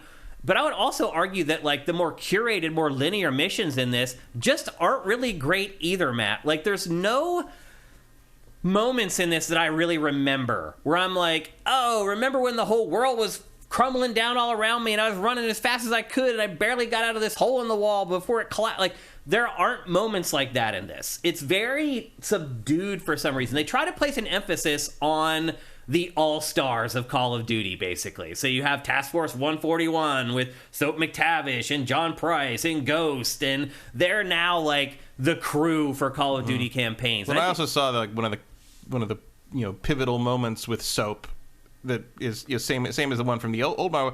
The old one had actual emotion in it, and Price is just sort of like, eh. Like, weird. I'll talk about the ending in a minute, but what a weird set of the Modern Warfare 3 curse continues, apparently. Yeah, because I didn't like the original 3 much either. I liked it. I don't remember much. At the time, it was the third best of the 3. Right, but also, like, you talk about, like, not remember. I don't remember anything about Modern Warfare 3. I remember. I remember the submarine thing at the beginning. That's about it. Like, yeah. In comparison to 1 and 2, which I would put among the best campaigns in first-person shooterdom, they're no Titanfall 2, but they're good. I remember tons of stuff from Modern Warfare 1 and 2. Like, yeah. So here you're seeing... And even Black Ops, but Modern Warfare 3, just like you're saying here, was just a dead fish. Well, here you're seeing one of the open missions, and they almost always give you drones so you can go up and you can tag enemies so you know where all the enemies are. Like, there's just, and you saw right before this, you saw the big weapon cache that I came across. Literally, those are like every 50 yards. So it's like, pick whatever you want and just go crazy. Like, it's weird because it's like Destiny already kind of figured out this sort of style of gameplay. Yeah. No, you're right. But you'd have to first of all, if you were to do a game like that, it wouldn't have come out this year. I mean, another thing, too, is this game was not supposed to come out this year. There was supposed to not be a brand new entry in Call of Duty this year. And they started working on this as an expansion to Modern Warfare 2, and then they realized, hey, we can do a little more work on this and sell it as a full-price game again. And so that's what they've done. This story is a direct continuation of the Modern Warfare 2 reboot. And I believe that they've basically... Here's what I think, Matt. I think that they have rebooted this franchise so that they can keep these characters front and center. Because let's be honest, when the you only think of characters they have, right? That's all they got. Otherwise, it's just a bunch of nameless, faceless military dudes. And so, I mean, I know they tried to create some characters in Black Ops, but nobody seemed to remember. No one cared. Them, really. Yeah, they didn't stick. Because at least the first two follow that same guy, right? Mm-hmm. Like through the years, or whatever. Yep. Yeah, I don't remember his name, but yep. And so the game begins with you breaking Makarov out of prison. This game is the king of making you do stuff you don't want to do. So the game starts, you play as a bad guy to start the game. Like, you don't realize it at first, like you may have if you cheated and looked online for the plot synopsis. I didn't, because I don't do that. So I was surprised to find out that the first mission, you're saving Makarov. You're breaking him out of the gulag. He has been in this crazy prison. And you break him out. So that's just the first time the game makes you do stuff that you're not really particularly interested in doing. That sounds familiar, though. I feel like that's been a thing they've done a couple of times. No Russian. I mean, that's Russian, an example. Yeah. There's two other scenes in this game where you may make you do stuff that you don't want to do. Now, one, they do give you a choice. There is kind of a ripoff of No Russian in this. It's not set in the prison. It's a different part of the game. I'm not going to spoil it for anybody who might play it. But there is a section of this game that is like No Russian. And they actually give you a choice on who... Like, there's another part, where, like this prison break thing that we saw there. They give you a choice there, whether you want to fight on the side of the prison guards or you want to fight on the side of the prisoners. And conceivably, that changes how you play through the level. I don't know. Then there's another section later on where you're at a stadium, and that's where the scene plays out that is very much like No Russian. So there's three, and then there's a scene on a plane that makes people do stuff that nobody wants to do, and I think you can fill in the blanks there on what that is. Rescuing Price from the Gulag in Modern Warfare 2, that's what I was thinking Yeah. of. So they're kind of, they're like, oh, we're mixing it up. You don't know. It's like an alternate world. But this, as you can see, just from these last 10 seconds of cutscenes, this game is like an all-star cast story. They've tried to squeeze all the characters that you care about into one plot. And it just jokes on them. I don't care about any of these people. You don't care about Makarov even? No, I don't even remember who he is. He's the bad guy. The No right? Russian guy, yeah. Okay, I don't care. He's been like the only real bad guy in the series, basically. Yeah, I mean there was the other guy whose arm got. Is that him? The guy got his arms? That's another guy. No, that's a different guy. That's the other. He Russian was like guy. the first bad guy, and then Makarov's the guy Makarov... behind him. Right. Yeah. Yeah. See, I don't remember. I don't care about any of this stuff. I remember Price. I remember Soap. I remember Ghost. That's it. And that's what most people realize, and that's why they've rebooted this franchise to make sure that they're front and center in all the stories going forward. So anyway, the plot really is that Makarov... Now all I think about with Ghost is how ridiculous he looks with his eyeballs moving in that mask in the new versions. Well, somebody even asked him in this game, like, why do you wear the mask? And he goes, to hide my face. Okay, snake eyes. Yeah. So really the plot of this game is Makarov has escaped. He's got a hold of a bunch of sarin gas and a bunch of missiles. He's going to end the world, and you have to stop him before... It feels like the same plot of every Call of Duty campaign. Just swap out the bad guy who has the sarin gas. Well, it's like there's only so much you can do to try and keep this kind of idea politically neutral enough to not make you feel like some kind of imperialist monster. Right. I mean, what else can you do? Yeah. You have to simplify things down to cartoon levels, but they're trying to be as realistic as possible in terms of equipment and setting, and it's just really none of it really hangs together. It feels like a relic of another time at this point. This is another open world mission. That's why Infinite Warfare was good, because it took you away from all that. You didn't. There was no. You didn't have to really justify anything, because I don't care how the nuance of Kit Harington's political take on who should be in the moons of Uranus. It doesn't matter. And also, I noticed nobody cared about that game but you and I. Well, I noticed on Twitter this week there was an Infinite Warfare rehabilitation movement. There's like a bunch of people like we didn't appreciate this game the way we should have, and like it was like a bunch of people was like, yeah, that game was actually awesome, and I didn't give it credit at the time, and I replayed it, and it's actually really good now. And it was just like, well, it's too late now, fuckers, isn't it? Man, I went to look at that. I'm like, oh, I wonder what that would look like on my PC. I went to look at it on Steam. It's still $60. Yeah. 99 if you want the full pack. That's I'm just insane. like, give me a break, guys. Like, yeah. So this is another of the open world missions, and you can see it's just this like nuclear plant or whatever. I don't know if I don't play Warzone, so I wouldn't even recognize if these maps were pulled from Warzone, honestly. But I don't know. There's a different kind of charm to these missions than the more linear, straightforward, curated ones. They have a different energy, a different spirit to them, and I kind of enjoyed them. They're not great, but I didn't think that they were terrible or that it like ruined Call of Duty or whatever. I don't know. I found like there were like this, like helicopter shows up. I'm like, what's that dude doing? Oh, I'm going to shoot it. Oh, like it's alive, and now they're going to start attacking me out of the helicopter. Like this stuff didn't happen in old Call of Duty missions. Like it just doesn't. Well, so, it was all scripted. If it did. Yeah. It just feels way more organic and alive than Call of Duty campaigns have in the past. Yeah, he's like, oh, I'm going to die. I'm getting out of here. That's awful. Yeah. That looked ridiculous. And the other thing I'll say, too, is I feel like You're at really times... unpacking a bunch of shit there. Yeah. Well, no, so that's another thing. In the campaign, you have armor plates. And, like, as you play, you unlock more armor plates that you can replace. And so what I was doing there was I had been shot, and my armor plates had been destroyed, and I was replacing them in my armor, basically. I was replacing the plates. But here you can see, here I am, walking around the environment with the turret, and just waiting for those guys to show up. I'm like, hey, everybody. That was nice of him to wait until you turned around. Yeah, exactly. Put the turret down, and they just start... I don't know. I had some fun in this. And as you can see, there now I have a stealth bomber. Like, you get to use, like, kill streaks that maybe some people are never good enough at multiplayer to ever get to use them. Like, you get to use them in this campaign, which I thought was kind of cool. So... I don't know. There are times in this where I felt like they were trying to soften Makarov, like make you feel sympathetic towards him. That also bothered me. I'm like, why are you trying to both sides this guy? He's got sarin gas. Like, what are you doing? Like, I mean, so do we. But... No, I'm saying like in the game he has sarin gas. He's about to kill everybody, and in the game they're trying to say he's not so bad. Like, no, he's awful. Well, they're trying to do the thing where the villain has a point, even though you. Want to stop him, right? Like the Killmonger thing, right? Where it's like, yeah, Killmonger ain't wrong. He's just, but it's the way he goes about solving the problem. That's what's the problem. But Makarov seems like unless you very strongly change the premise of who he is and what he wants, it's kind of hard to sympathize with him. And then there's other scenes too where I was kind of like, what? So, for example, there's one scene where. Trying to explain this. So the scene I was talking about earlier that happens on the plane that they make you do that you're probably not going to want to do, you do something bad in that. And then to make up for it and to cover for it, the game asks you to do something else that's terrible, which is wiping the black box from the flight so that nobody will know what happened on the flight. Like, I don't know. It feels like the moral compass of this game is a little bit off. I mean, you're murdering people the whole time, so I don't really think that the moral compass matters. Well, if they're trying to kill the whole world with sarin gas and nukes, like, I don't know. I don't feel that bad about doing that. Like, they're trying to end the world. That's what you're told. Yeah. Well, this game never goes deep enough for you to think that what you're told isn't true. So anyway... Captain Price always tells the truth. Yeah.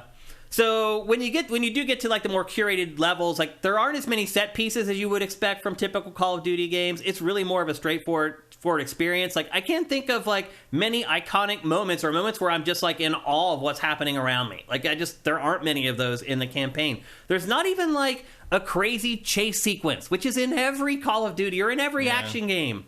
Like, they don't even do that. And I'll admit... Well, that takes time. Well, the other thing, too, is the Modern Warfare II chase sequence was a nightmare. It was awful. Where you're like... This also really seems like a rush job. It does. To justify not having to be DLC. I imagine it's short because they basically crammed another open world thing in there to call it a campaign length, and that's it. There's no chase sequence. There isn't even a dedicated sniper mission in this, Matt, which every Call of Duty ever has had.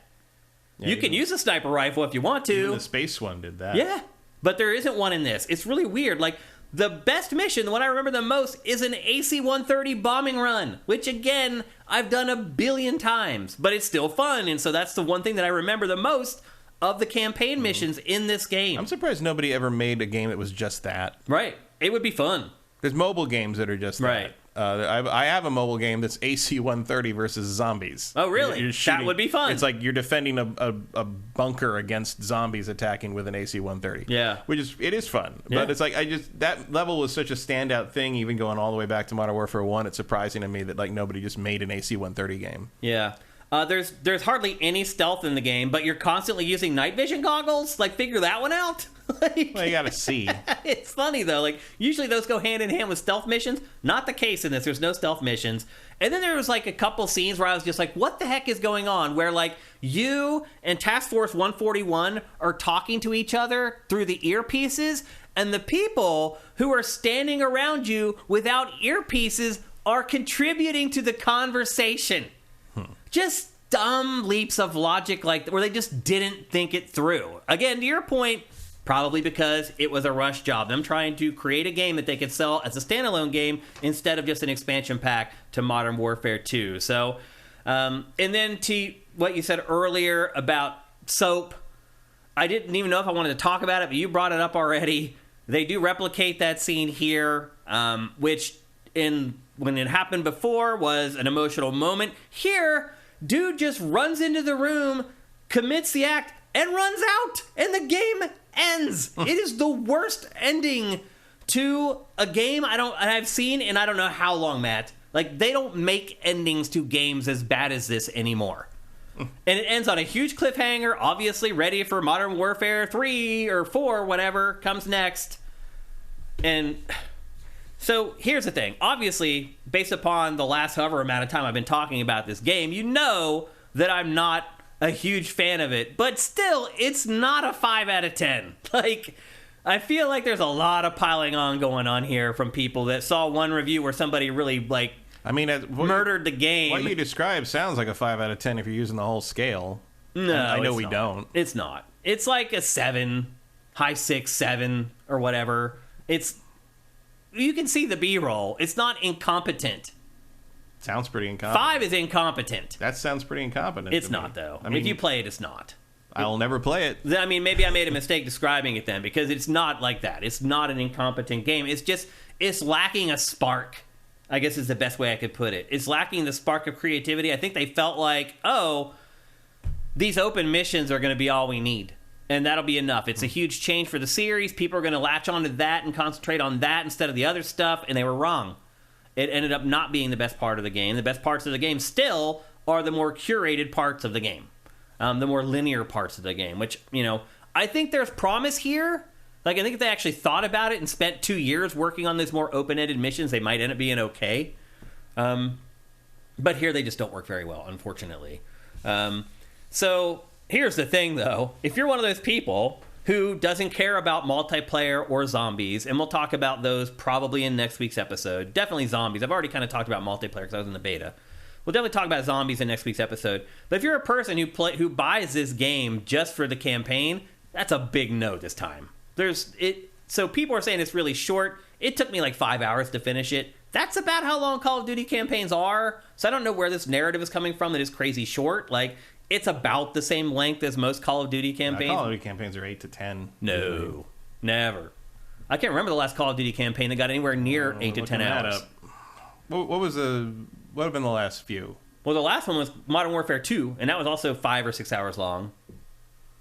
And then we had, Black Ops 4 that didn't have a campaign at all. Yeah. Yep. So I didn't find the length of it, and maybe part of it too is that I was just ready for it to end when it ended. How long to beat list Modern Warfare 2 is 8 hours. For the last one? The new one, the 2022 one. I mean, I finished it way less time than that. Like, main story 8 hours, main plus sides 10.5, completion is 24. Although that's getting literally every single thing. I couldn't imagine playing that campaign for 24 hours. Yeah, I know. That might actually be.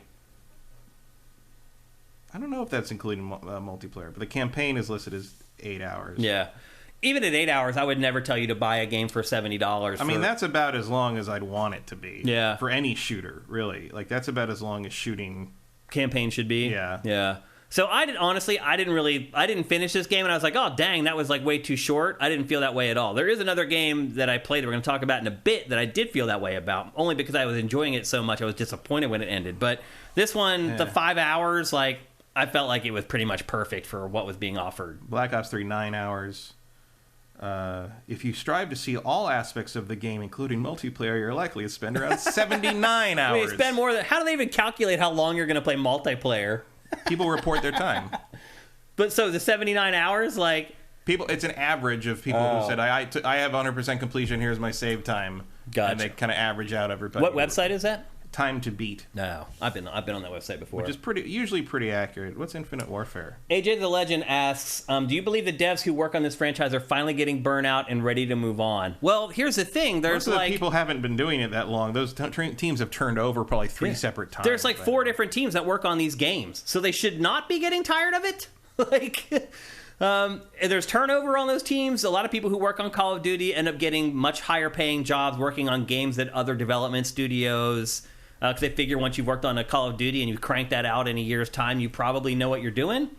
So the truth is, like, most of these people either have left at this point. Like, we didn't mention on GameFace, but Vanderhaar, who's the head of like Call of Duty multiplayer, he left like 3 or 4 months ago. Mm-hmm. That was a big deal. But most of those people have now moved on. You got Youngblood working on it, or you just have 4 or 5 different teams working on the game. So no, I don't think that their burnout really has anything to do with it. Yeah. Most of the COD, especially the old ones, seem to be 6 to 7 hours. Yeah.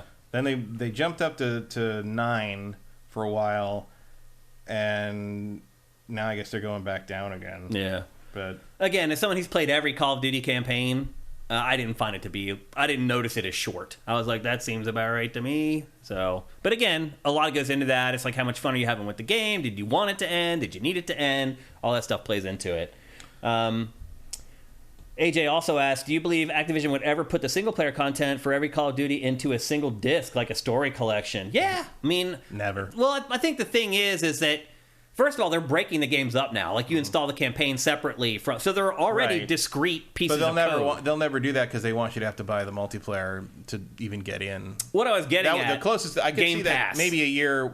I don't think they even do that. Maybe. They want you to have to spend that money. I think they're going to put the campaigns up separately on Game Pass.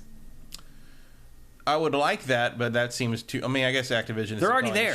They may not all of them, but like they started doing that, 4 entries ago, where they're separate, discrete files that play on their own. That doesn't mean they're going to release them So I think from then on, like, they'll have just the campaign up on Game Pass. I will be shocked if they do that. How come? Because it's more lucrative to just charge people if they want to touch the Call of Duty. No, it's on Game Pass, though. Right. That doesn't matter. It does matter, though. You want it to be convenient as possible to get more people to subscribe. People don't have to slough through and download the whole thing. But they're not doing that on the other platforms. No, I'm just saying only on Game Pass. They would make the campaigns downloadable separately. Well, yeah, because they're separate installs, I guess. Because otherwise you're installing 200 gigs of bullshit. That's what I'm saying. Yeah, you want to make it as easy as possible, as consumer-friendly as possible. But they would never repackage the campaigns into their own and sell SKU. it. No, but I think it would happen on Game Pass. I think you'll be able to play the campaigns without having to download the whole 200 gigabyte Yeah, well, you can already do that if you buy it. You can. Nope. So I was hoping I could do that. Nope. When I downloaded the campaign for this, it made me download the whole damn suite. 180 gigs or whatever. Well, that's because if you download the campaign separately, it's only 30 gigs. Yeah. It's so short. I don't even think it'd be 30 gigs, honestly. But they've done separate before. Separate what? Campaign and multiplayer. I had that on a couple of things. As files, you mean? Yeah. Yeah, the last 4 entries have done that. That's what I was saying. And so I think on Game Pass, the last 4, and any going forward, you'll be able to just download the campaign and play it. Selling it as a package, I don't see that happening. Because there's too much money to be made. I think that'll be on the same entry you click, though. I don't think there's going to be a separate campaign and multiplayer Game Pass window kind of thing. The Abram says, just in Nintendo is making a live-action Zelda movie. Mm-hmm. Sony Pictures and Nintendo co-financed. Why? I'm surprised they didn't just go with Universal again. Well, if they want to make live action, you don't go with Universal for that. Okay, that makes sense. They already have a relationship with Sony because of, yeah. It's interesting. I knew there was a live action Zelda thing flying around town. I didn't know it was with Sony. That's or maybe they just signed it. Maybe. I guess I was about to say that Sony would be my last pick if I wanted to work with I think a major most people studio. would say that. Yeah. But actually, Warner Brothers might be up there too. That's actually a 5-sided coin flip at this point. Splitting hairs for the worst. Yeah. I don't know. One thing that I want to complain about with Modern Warfare 3 is for all the in-engine cutscenes, there is a white dot in the middle of the screen, like the aim dot. During the cutscenes, they do not turn off the aim dot. It is in the center of the screen for all the cutscenes. It's so dumb. And then, as I said, the ending is brutally abrupt and absurd. Like, they totally end. It's like the cheapest way to create a cliffhanger so that you stay tuned in for the next game. I thought that was really disappointing as well. That's true. Rabelisk makes a good point. The campaign and the multiplayer share so many map textures, it probably would make no sense to split them up. Yeah, but I mean, they do eventually. But like, they're so separate huge. files. Yeah. Like, dedicating that much space, especially on a PS5, to this game, ridiculous. It is, yep, on that small hard drive. So oddly, the longest single-player content in the history of the franchise is Black Ops 4. 4? Because it's not a campaign, it's just single-player missions you can do. But to complete them all is 10.5 hours. That's hilarious. The longest actual campaign is Black Ops 3. I thought it was 2. 9 hours. I thought 2 was like 12 hours for some reason. No. So I remember I played it at the review event, and I remember like they gave us a whole day, and like I played from like 8 a.m. until like almost 10 p.m. at night before I finished it. Black Ops 2 is 7 hours. Interesting. It is the 7th longest campaign. Weird. Interesting. Okay. The shortest being, but not including this one, because this article's too old for that. No. The shortest being Black Ops Cold War, which is 5.5 hours. Yeah. So anyway, I guess what I would say ultimately is do not buy Modern Warfare 3 just for the campaign. If there's any of you left out there that would do that. If you are somebody who likes zombies and likes the multiplayer in Call of Duty, I think you'll play the campaign and you'll enjoy it just fine. I think you'll be like me. You'll be like, why are people freaking out over this? Like, it's not great, but it's not like terrible either. So I guess the way I view it is it's a nice add-on, a nice bonus for people who already want to play the multiplayer or the zombies. And don't forget, zombies also went open world for this version. So I'm actually very excited to check that out. Also a little bit scared now, having played the campaign. That doesn't sound like a plus really after this. So we'll see. We'll talk about that on next week's episode. It seems like open world would lend itself better to the zombie idea. Yeah. But who knows what they're going to do. I mean, I hope that there's like vehicles and you can like run over, like mow down like zombies with like a van or I don't know. You're getting ambitious now. I know. Or like straight out of Dawn of the Dead, chop off zombies' heads with like the helicopter blades on your choppers. Now and you're off in crazy town. Like there's not that much effort isn't happening on this one. Yeah. So maybe anyway, one day. I guess I would say like again, it appears that Call of Duty is only a buy or may only be a buy. I don't know yet. May only be a buy for people who are really into multiplayer and really into zombies. But we'll see. We'll talk about those two elements of the game in next week's episode. Next up, we're going to talk about a Switch exclusive. And that Switch exclusive is WarioWare Move It. Matt, it's only been 2 years since they released WarioWare Get It Together, which, if I remember correctly, I felt was one of the worst WarioWare games ever. Mm-hmm. It just felt like it had kind of lost the spark that had made it so memorable in the past. And I mean, a lot of it really does come down to like, how creative are the people making the mini games? Do they have a good writer? Do they have maybe a comedian working on the stuff with them? Because to me, that's what WarioWare is all about. These 5-second micro games where you see them, you have to register it very quickly and then figure out what to do. And sometimes you figure it out and sometimes you don't. And I think half of the fun is really failing. I realized while I was playing this that if you just had like an ISO camera on me, not even seeing what the game is doing, and you get one of those games where it flashes up and you don't know what to do, and very quickly your brain tries to like, it's very funny how I react. It's like this panic of like, try everything in like half a second. Like, it's very funny. And also I will say that this is the first time playing this, was the first time that my wife laughed at me playing video games in years. Because there's like, it's all motion controlled, and some of them are crazy. Like one of them is like you hike a football between your legs, and she walked into the room just as I was doing that in front of the TV. I'm sure it was hilarious. But anyway, what I was getting at is that I feel like the spark is back in this one. There are some mini games that literally made me laugh out loud. Like there is one where it just has like a person standing on a dock, and they're standing on the dock, and fish are jumping between their legs, and you have to squeeze your legs and catch the fish. Like, it's just, it's WarioWare. Like, yeah, but WarioWare to me is like, like agility based like mini games with buttons, not like well, now it's with motion control crap. I've never liked the jump to that for this series. It's not something I'm interested in. Well, in Get It Together, I miss when they were video games. Basically. Yeah. With Get It Together, the motion controls were abysmal. Mm-hmm. Like, they didn't work, and it kind of broke the game, honestly. Now Now I will say, the problems aren't completely gone in Move It, but they're better. And I will say this, too. All the features that we saw when they unveiled the Joy-Con for the first time, and we were like, wow, and then, like, none of that stuff ever happened, it all happens here. Like, Matt, this even uses the IR camera on the Joy-Con, which most people, I think, don't even realize is there. It uses the camera, you point it at your hand and do hand gestures into the IR camera, and it can pick up the hand gestures. Like, that's some of the micro games that you play in this. So I felt like, one, it makes much better use of the Joy-Con functionality than it did before. And not only that, just the base motion controls work way better in this than they did in the last game. Now, they're not perfect. There are definitely mini games, micro games that I failed in this because the motion controls just weren't good enough and it just didn't register the stuff quick enough or accurately enough. And it is frustrating. But here's the thing. It's very hard to become frustrated with this game because there's no fail state. So if you run out of lives or tries when you're going through a series of micro games, all that happens is they send you to a screen where you strike a pose and they let you start all over with a whole new set of lives. And so there's really not much consequence to this game as far as like winning or losing. Like, no matter what, you're going to get more lives. You're going to be able to try it again. And not only that, they don't even make you start the set of micro games over. After you strike the pose, you go back with a new set of lives, and you pick up at the same exact micro game that you last failed. Wario has the exact same reaction I do to the Joy-Cons. What? His face. Very angry and threw them across the room. Well, the plot of this game is, if it matters, is that Wario won a free vacation to an island paradise, and for him and all his friends, and he takes everybody there. And then once you get there, all the usual suspects: Ashley, Orbulon, Young Cricket, 9-Volt. Why does he have friends? I don't know, because he's such a jerk and a douche. Because he's rich, I think? I guess. I don't know. They're using him, I think, for his money. I don't know. Is he even rich?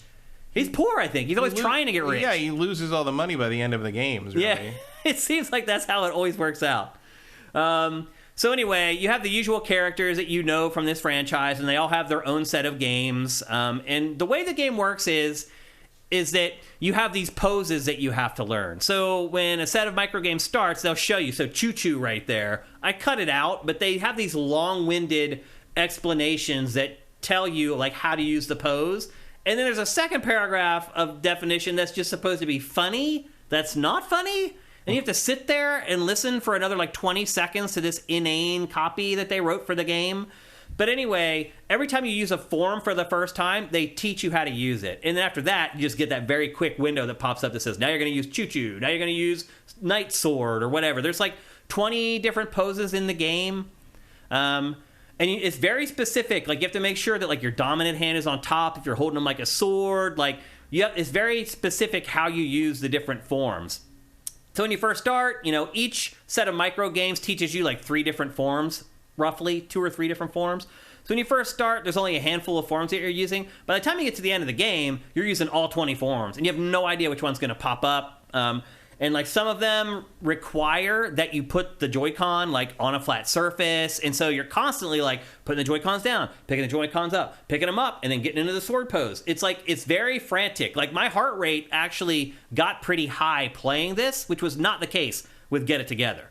Like, the pace of this is enough that it gets your heart rate going. Like, if you're actually playing the games and as fast as they send them to you, you're not hitting pause. There's a little bit of exercise that you can get out of this. Not much. You're not going to lose weight playing this game, but it does get your heart rate going a little bit at least. The other thing, too, is that there's 200 micro games in the game total, which seems like a lot, but each one of them are like 5 seconds, so that number seems small very quickly. And as usual, the draw of the game is the wacky things that it asks you to do, but each one only lasts 5 seconds, so once you've played it once or twice, it's no longer really funny or fun. It's the same thing we've been dealing with WarioWare since it was first unveiled. It's very fun the first time you play it. Not as fun in repeated playthroughs. Each minigame, like, there are some micro games in this, you will have no idea what to do the first time you play them. So there are some where, like, there is value in playing it the third or the fourth time. But once you learn how to get through all the micro games, they've kind of lost all their charm, unfortunately. But the good news is there is tons of extra content after you finish the campaign in this. Like, crazy, weird multiplayer modes. The other thing I would say, too, is, and I had to do this myself, is pull out your Joy-Con straps. You have to have them. Some of the forms are letting the Joy-Con dangle from your wrists.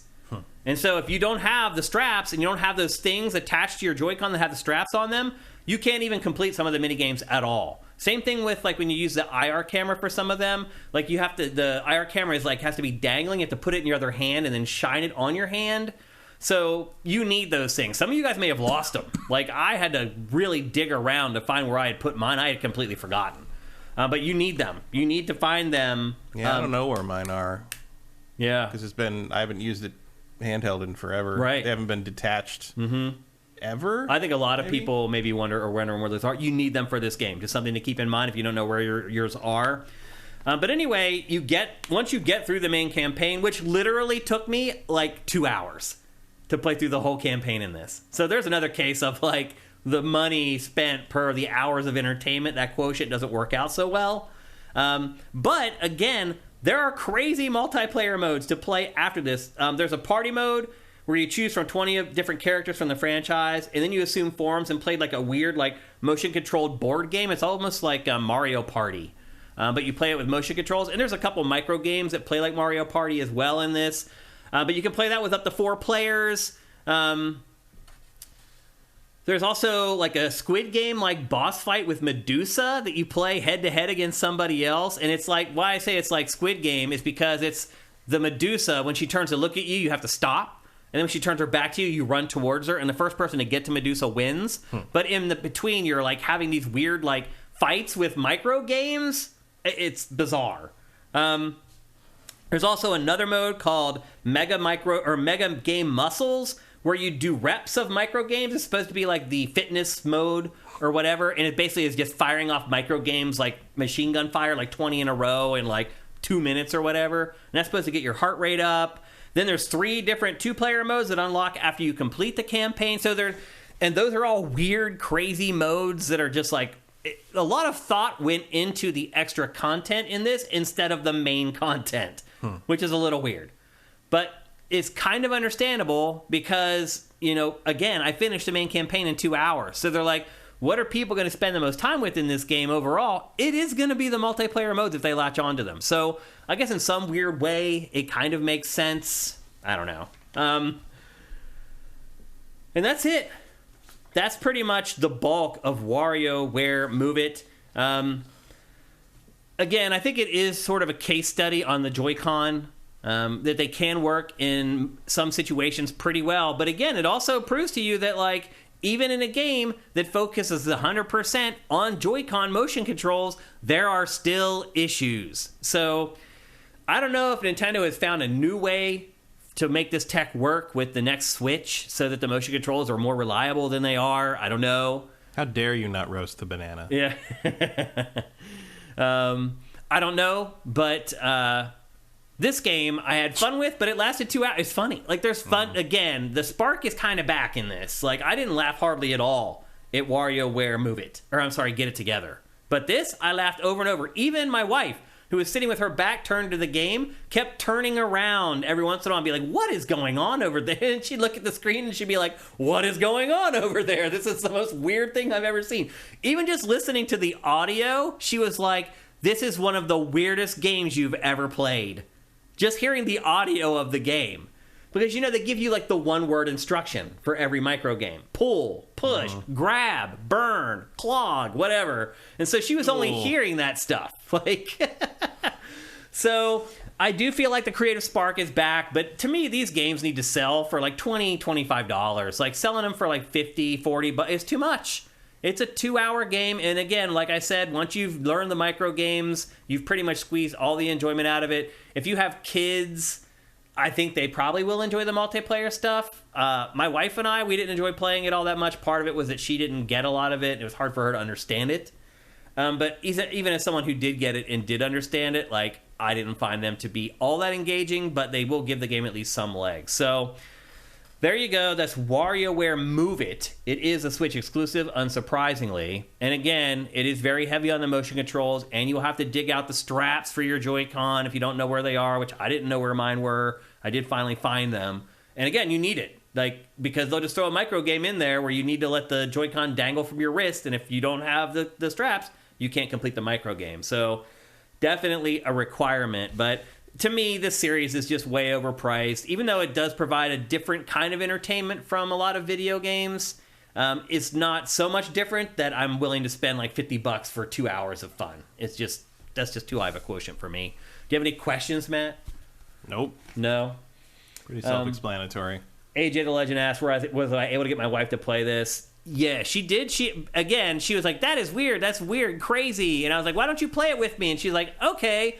She played like 5 micro games, failed 3 of them, and was like, I'm good, basically. And I was like, no. Like, we need to try these multiplayer modes. And she suffered along with me on the multiplayer modes for a while. But to answer your question, is this a good family or friends party game if you had enough Joy-Cons? I think it would be. I think the average person who plays this will have a laugh at it. So it might be worth the purchase to keep around the crib in case people come over and you want to have fun. I could see that. It'll get laughs. It made me laugh over and over again.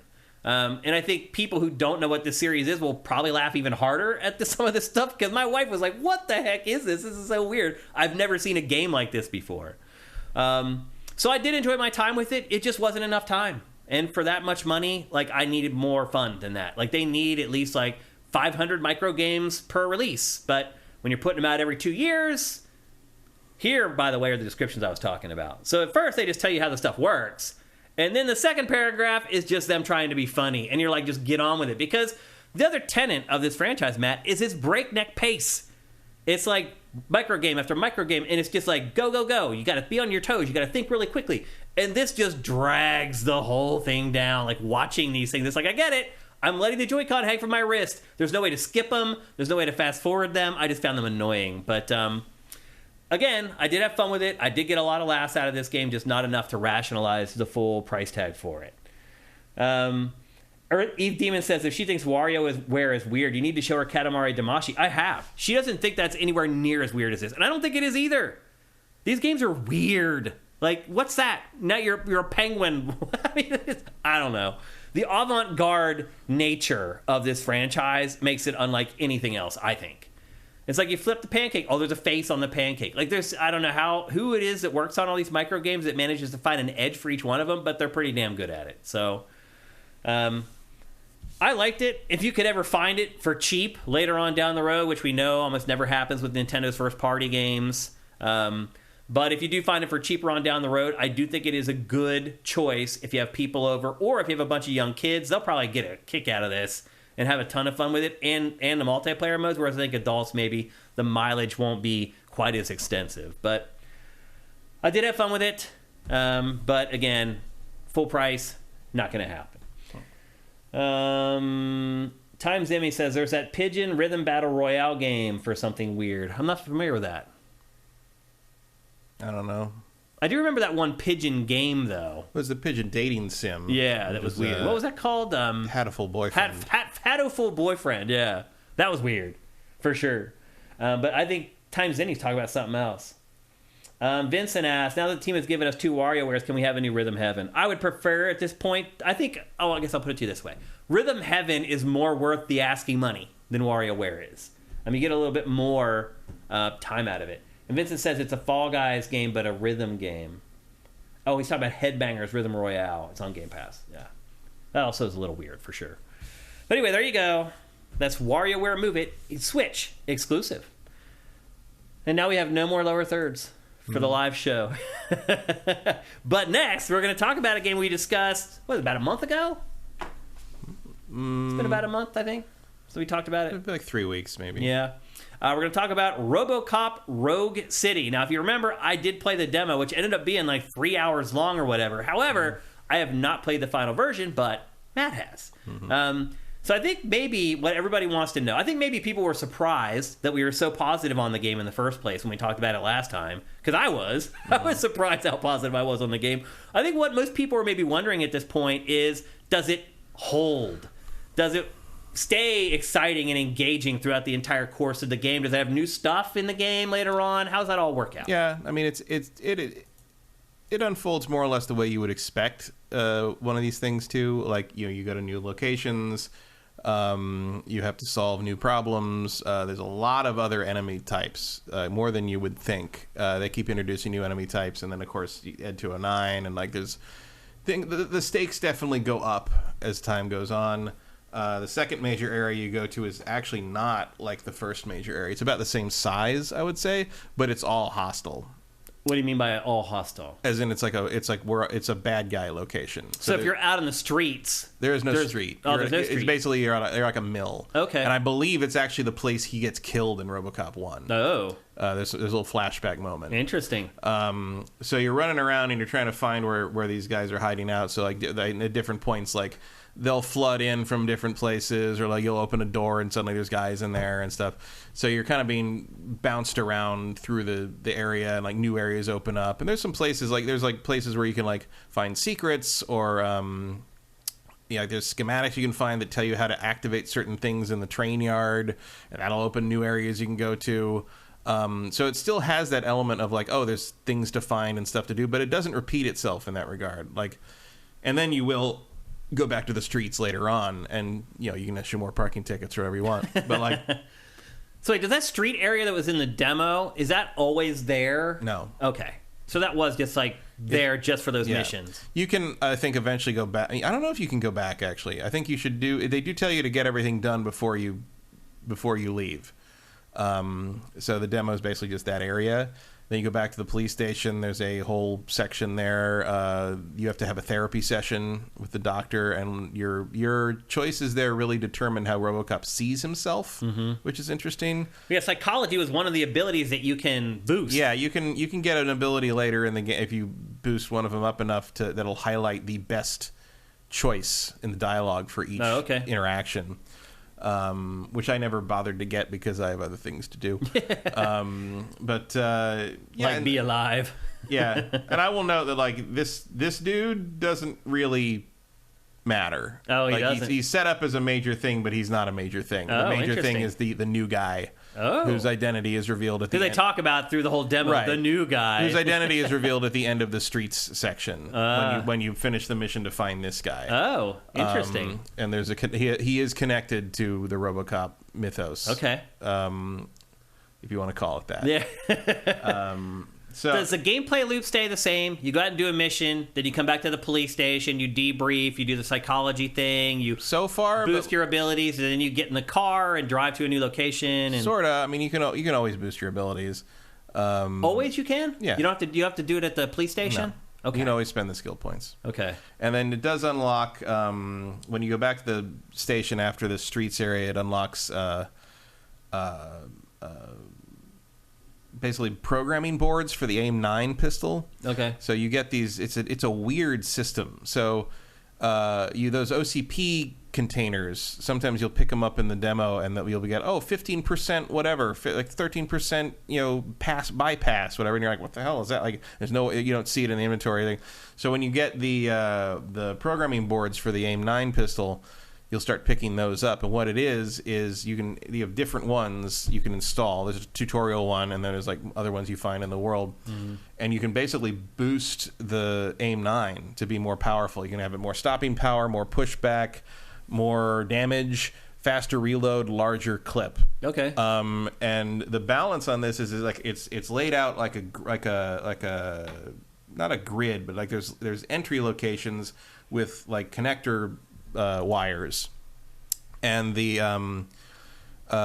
things you picked up that say 15%, 12%, whatever, those are things you can plug into those nodes, and there's different configurations of the things you pick up. Some have 2 outputs, some have all 4, some have 3. So it's kind of like Tetris. It's like 4 ends, and so those ends will pass power through those lines. And so if you power up a node that has like a weapon damage icon, you get more weapon damage. The trick is there are other nodes that are -5 and -10%. And if you accidentally route power to them in your configuration, you're losing 10% ability on all your abilities. Oh, wow. So you have to basically get the right plugins that don't send power to the areas where those negatives are, but you can activate all the positive power-ups. Okay, gotcha. And you can combine them and like randomly sort of like basically you sort of breed them. Like you take 3 you don't need, put them together, and you'll get like a random result that has like sort of a combination of their traits and might be a little more powerful. Mm-hmm. So that is a way to kind of, if the pistol has felt a little underpowered, which it doesn't. Like the pistol. No, the pistol was like my favorite weapon in this. It just mows people down. But I've got to get powered up to like 50% extra weapon damage. So basically, things go down in one shot. I bet. Very satisfying. Like aiming at like the upper chest, having the gun rise up to the head and getting that snap with and then the headshot. The other thing is ripping turret. There's like gun emplacement turrets. Ripping those off and carrying those around and using those as handheld weapons. Those are very strong too. Yeah. I keep one of those in the back pocket as well. And there's like you can get grenade launchers, rocket launcher. Like the weapons do vary out a lot. There's a bunch of different enemies that show up even in that first. Like that next open area, like there's guys that call in reinforcements if you don't kill them in time. There's guys that like run at you with explosives, and if you don't shoot the explosive and blow them up in time, they suicide bomb you. You got guys with grenade launchers; they're just launching triple grenades at you while everybody's. I mean, it does get harder. It's intense. You do want to climb up the vitality bar a little bit and get the ability to carry more OCP repair kits, and get the ability to recharge him on the power boxes. Life does become an issue. So the game gets challenging eventually. Yeah, I haven't died yet, but like they stop treating you with kid gloves, and he's not invincible. Especially up against high explosives. There's like landmines in place. Like you'll end up like you end up in some surprising situations that you were definitely RoboCop was definitely not built to handle. Yeah, but you can get through it. And it does stay pretty fun. It does get repetitive, I think, but the story is pretty interesting. The psychological examination of who he is and what he needs to decide about who he is psychologically is interesting, and doesn't actually ignore the character development from RoboCop 1 and 2, which is nice. Oh, that's cool. I mean, even in the demo, you got those vibes, though. Yeah. Because they start talking about how, like, the public can't trust him because they feel like he's glitching out or whatever. And yeah, I mean, they still have that. And, like, the glitching out is related to the new guy. Like, there's something going on that he has the ability to cause that, and you don't know why. Interesting.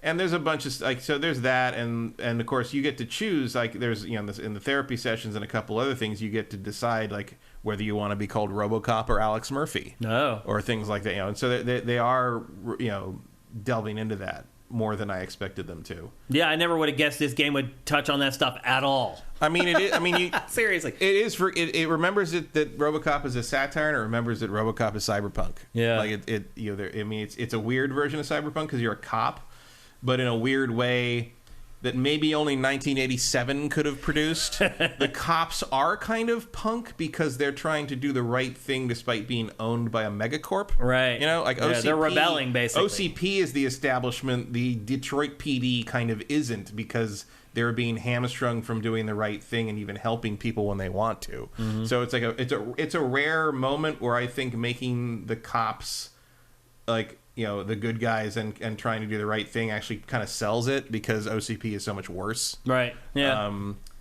So they really get it. They really get the tone right. They really get. There's even like a whole thing like the new enemies you're fighting are the vultures, and they're is there another gang? They're different, several different gangs, and these guys are bikers. They run in with bikes, and like bikes are a problem. Like motorcycles. Yeah. Wow. But the cool thing is you can just grab them off the motorcycle. Oh, really? Like they get close that's enough awesome. to you. You just grab them off the motorcycle and throw them at the next guy, and they all blow up. And like, oh, that's awesome. You can pick the motorcycle up and throw it at the next guy. Oh, wow. So there's the picking, grabbing, and throwing really does stay a thing. Yeah. Through the whole situation, you can pick up I wasn't doing that much. You can pick in up the these demo. giant sledgehammers and just throw them into guys and stuff. Oh wow! The gore remains pretty standard through the whole thing. Standard by meaning by RoboCop standards. Gratuitous. Oh yeah, there's blood everywhere.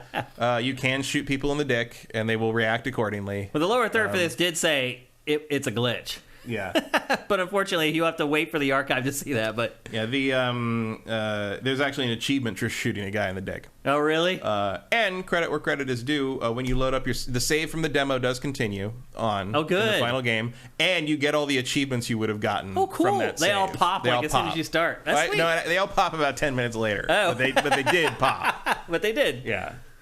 So overall, like.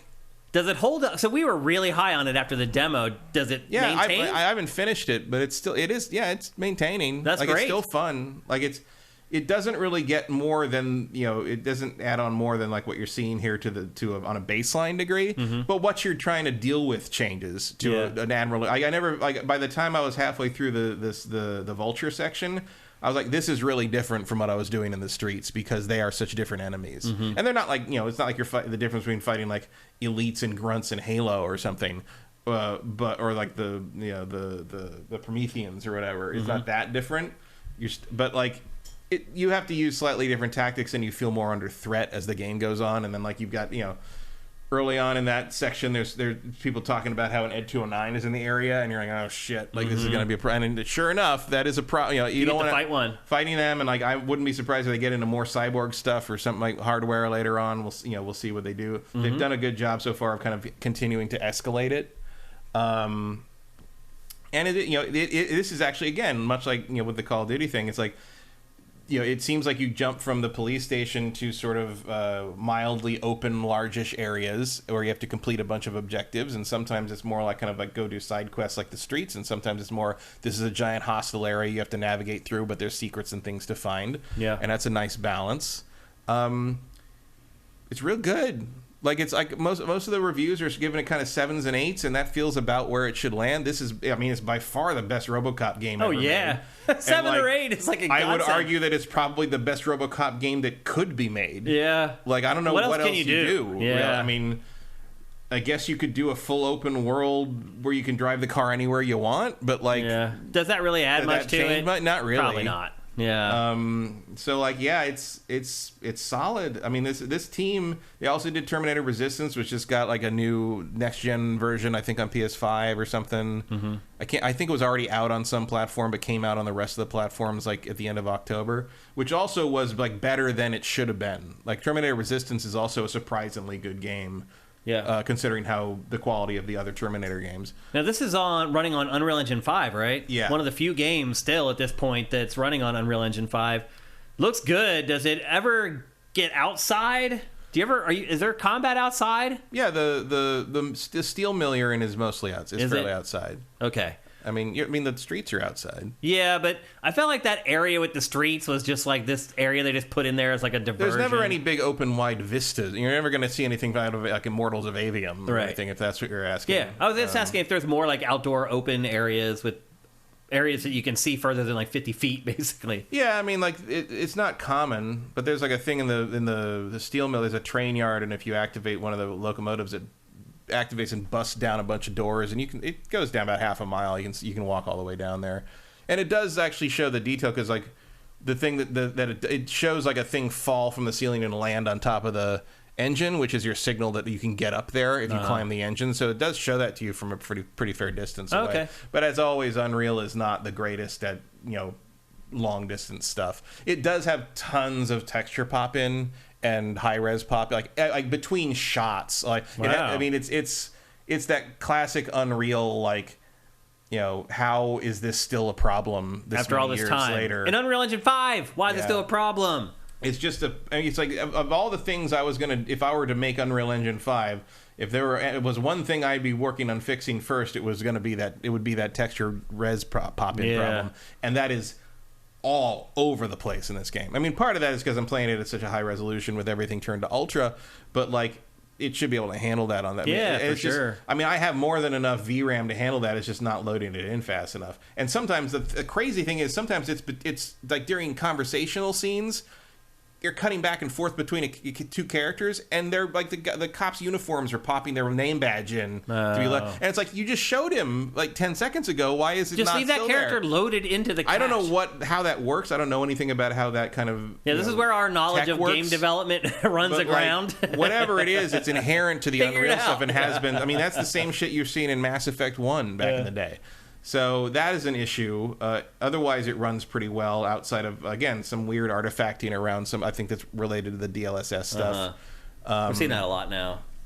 Yeah, like people get those weird transparent halos, where they don't. That seems to happen a lot. But overall, it works pretty well. It goes from like moments of looking amazing to moments of like, oh my god. Yeah. Like, I even noticed that in the demo, honestly. Yeah, that stays pretty consistent. And there's moments where like, it looks really cool, and there's moments where you're just like, oh my god, you think that's what a tomato is? Like it's like, We have a couple questions in the comments. Silk Snake asks, any opinion on the music? Music's very good. Yeah. I mean, I actually legitimately love the sad piano version of the RoboCop theme that plays on the title screen. Like that was the first thing that clued me in that this might be something special. It was like, oh, you not only remember the original RoboCop theme, but you got the tone on. You made a good version of it. Yeah, it was. So that was cool. That was very cool. And it has that kind of that 80s sort of action thing going when it does stuff like that, and it's sort of there's an eeriness to it, but also it has like a bunch of original music, like weird punk stuff, like the when you finally track down that punk guy who's on the TV at the beginning, he's singing a punk show down in this, like, you have to track him down to this basement, and it's this awful song, and he can't sing, but it is a full band playing it. Wow. And you have to walk through the crowd as RoboCop, and he's like, "Oh, look who's here!" And then he drops the microphone, and like the quality of his voice sounds different because he's no longer amplified. And then like if you take him back through that room later, you have to carry him out of the building because you arrest him, and you carry him out, and as he's walking through the room, like the quality of the sound of his voice changes as he's yelling at you because you're in a bigger room. Right, So there's some pretty cool audio tricks. And like when you go to fight the Vulture guys, they're playing like really obnoxious like metal, like new metal shit through PA system, and you don't have to. It's not an objective, but you can shoot the PA speakers if you don't want to have to listen to that crap because it's modulated super loud, even by the standards of the game. So it's gonna be uncomfortable. It's at an uncomfortable volume compared to the rest of the game's audio, so it's encouraging you in a subtle way to like just shoot the speakers off. What about the detective stuff? Does that continue throughout the game? It does. Yeah, it keeps going. You're picking all that up, and you have to kind of solve like I don't know if you did the arcade section in the streets. Arcade section in in the arcade. You have to figure out where the secret doors are. And there's an extra stash you can find. That continues all the way through. Okay. It never gets particularly like even when you get to the steel mill, there's nobody there. And you're still looking for this missing cop who's like part of a side quest in the streets. And you talk to his wife and basically say you're going to try to find him, and nobody knows where he went and all this stuff. And you go and basically you find that his car is there, and you analyze the car, and you find blood trails, and you can follow the blood trail right into that's where you get ambushed by the motorcycles for the first time. Because they did something with this guy and you don't know what yet. But yeah, you are using the detective stuff I'd say is about as involved and prominent as say like the detective stuff in Arkham City. Okay. It's like it's they use it to sort of push the plot forward because he's a cop and trying to solve the mystery, but it's not really a focus. Yeah. It never gets more. You never have to like solve any real puzzles, I would say. Okay. There's things where like you'll find like if you find a safe with a combination that you can, if you have engineering 2 or electronics 2 or something, you can just pull it open and hack it. But if you find a safe with a combination, the combination is somewhere in the area. You just have to find the note or the email or something with it on, and then you can go automatically. But like not painted on the wall like Alan Wake 2. No, not quite that obvious. But they are in places that make sense to keep something like that. Yeah. Or if you need to activate something. If you follow wiring back to where the wiring goes to, you'll probably find the button that turns. It does make some spatial sense. Okay. It's a very pleasant game. Like pleasant with your exploding heads. Yeah. Well, it just does everything fine. It does everything pretty well. Yeah. It's just kind of nice to play. I like RoboCop. I like RoboCop, Terminator, Predator, and Aliens properties are kind of those 4 R-rated sci-fi things of my childhood. Yeah. And it's nice to see RoboCop. I mean, RoboCop feels like he lends himself to the FPS the easy. And people tried it before and it didn't work too well. Yeah. It worked out pretty well. I hope I like this team kind of came out of nowhere for me because they've been around for a long time, but mostly they've done, frankly, shovelware and ports and mobile stuff. And all of a sudden they did Terminator Resistance, which was like pretty good. It was like not terrible. No, it was like this is good. It's all right. Like this is pretty good. Like and it gets. Again, music sort of picks up some of the music, whatever they can license, I guess, and like it does get what makes Terminator Terminator, and this gets what makes RoboCop RoboCop, and I'm like, what other licenses could we throw at these guys? Because they really seem to know how to capture the IP they're working with essence, in a way that feels increasingly rare. Maybe we could throw them a fucking Marvel game, right? Seriously though, like what do these guys think the Avengers should do? Really, right. like Superman. Yeah, like these two games. Like this game kind of spins silver out of straw, not gold necessarily, because there's only so far I think you can take RoboCop as a character in terms of what he could do in a game. I mean, he can't even jump. Right? He doesn't take fall damage though, which is fun. There's a lot of times where you got guys down there and you can't do an Assassin's Creed thing where you can just drop down and like everyone's like, holy shit, and like it takes you a while to get back up, but it takes them that long to recover from the fact that a 500-pound cyborg just dropped in the middle of them. How much does this cost? I've never checked because $50. Yeah, and how long have you played it at this point? Do you know? I can't remember because I leave it paused for a while and come back. So my Steam play 10 hours, 15 hours, probably less than 10. Yeah. Does it feel like it's wrapping up or no? I feel like I'm maybe halfway getting through halfway through. So it's a pretty good value proposition. Yeah. Judging by how slow the upgrading is going on those trees, you do when you come back from a mission from from an area and you get plugged back into your maintenance bay. The police station. It does like go through and rate you on all the side quests you completed, all the evidence you picked up, and you get more XP on top of what you've already gotten for that as bonuses for that. And so you'll usually get like 3, 4, 5 skill points when you get back to base from everything you've done out in the field in the meantime.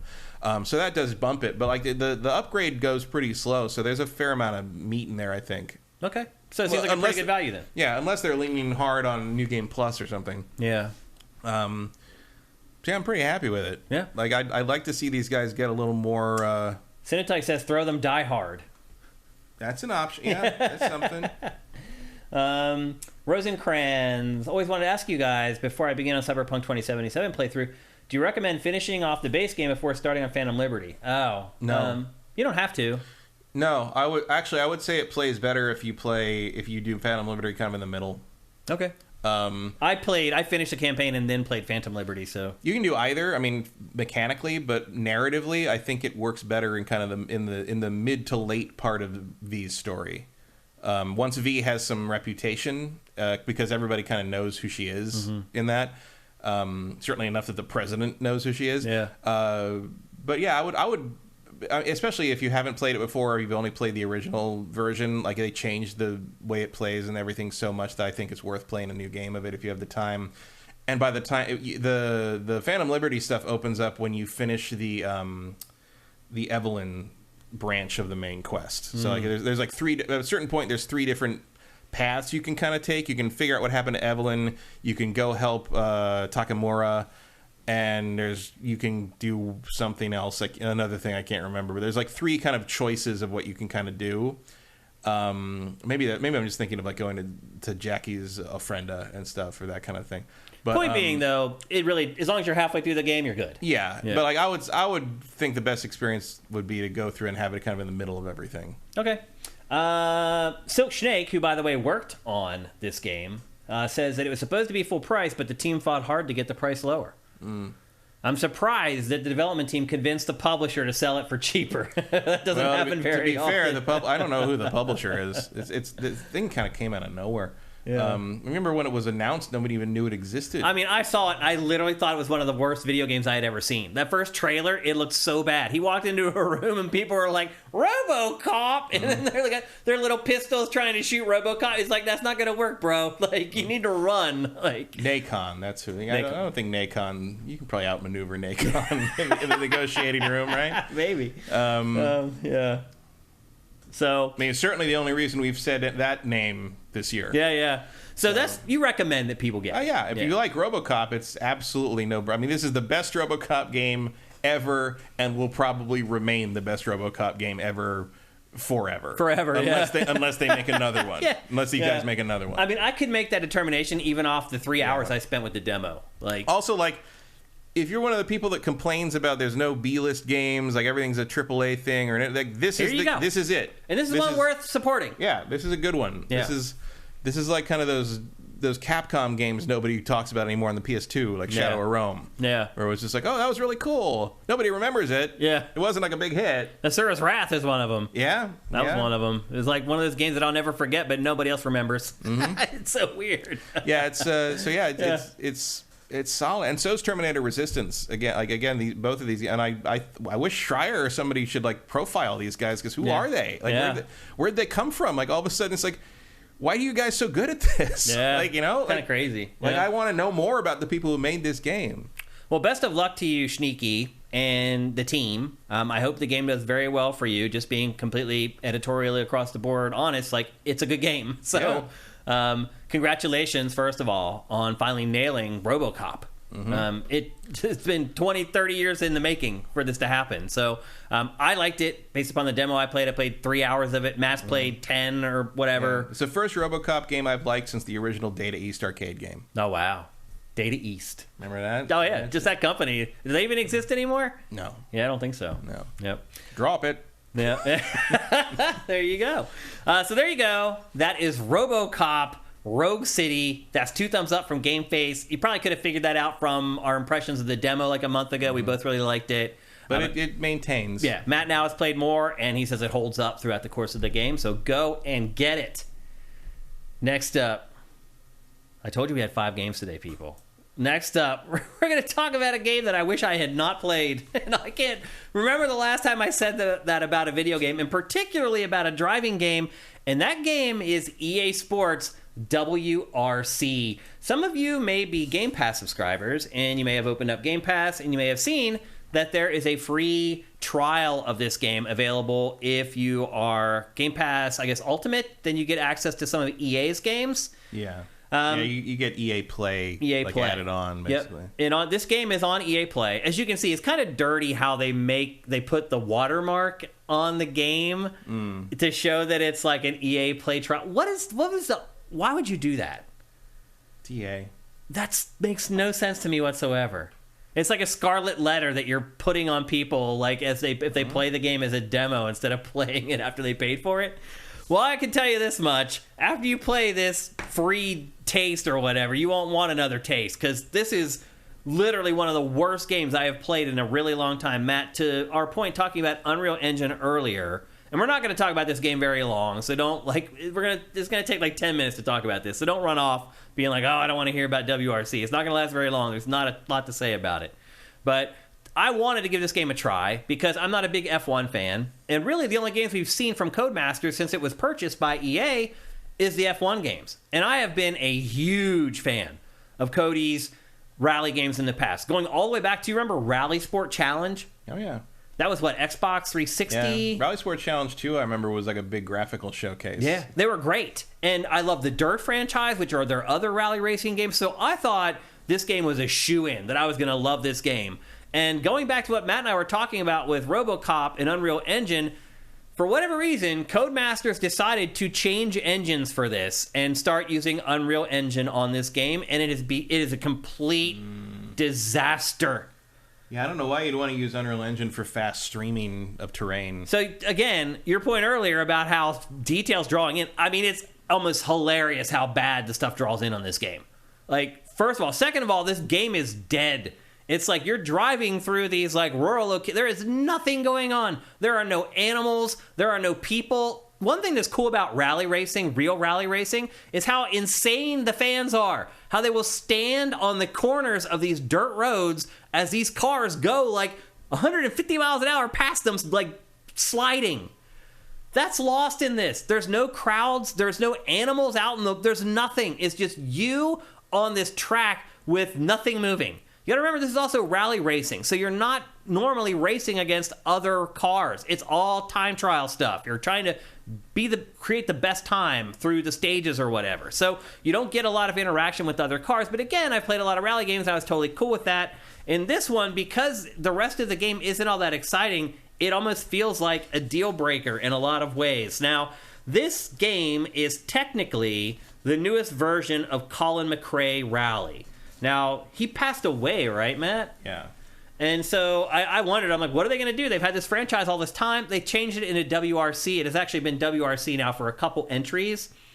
The difference between WRC or Colin McRae and Codemaster's other rally games is that this typically is the more rigid simulation, the more realistic take. The other games are a little more arcadey, and they're easier to handle. This one is like insane as far as realism is concerned. And if you're into that kind of thing, like, this might be an okay choice for you until you start playing it. And that's when the rubber hits the road in all the worst ways. Rally racing in general... There isn't even a road. Right. Well, here's the thing about rally racing is that, like, you're going down these very narrow dirt roads.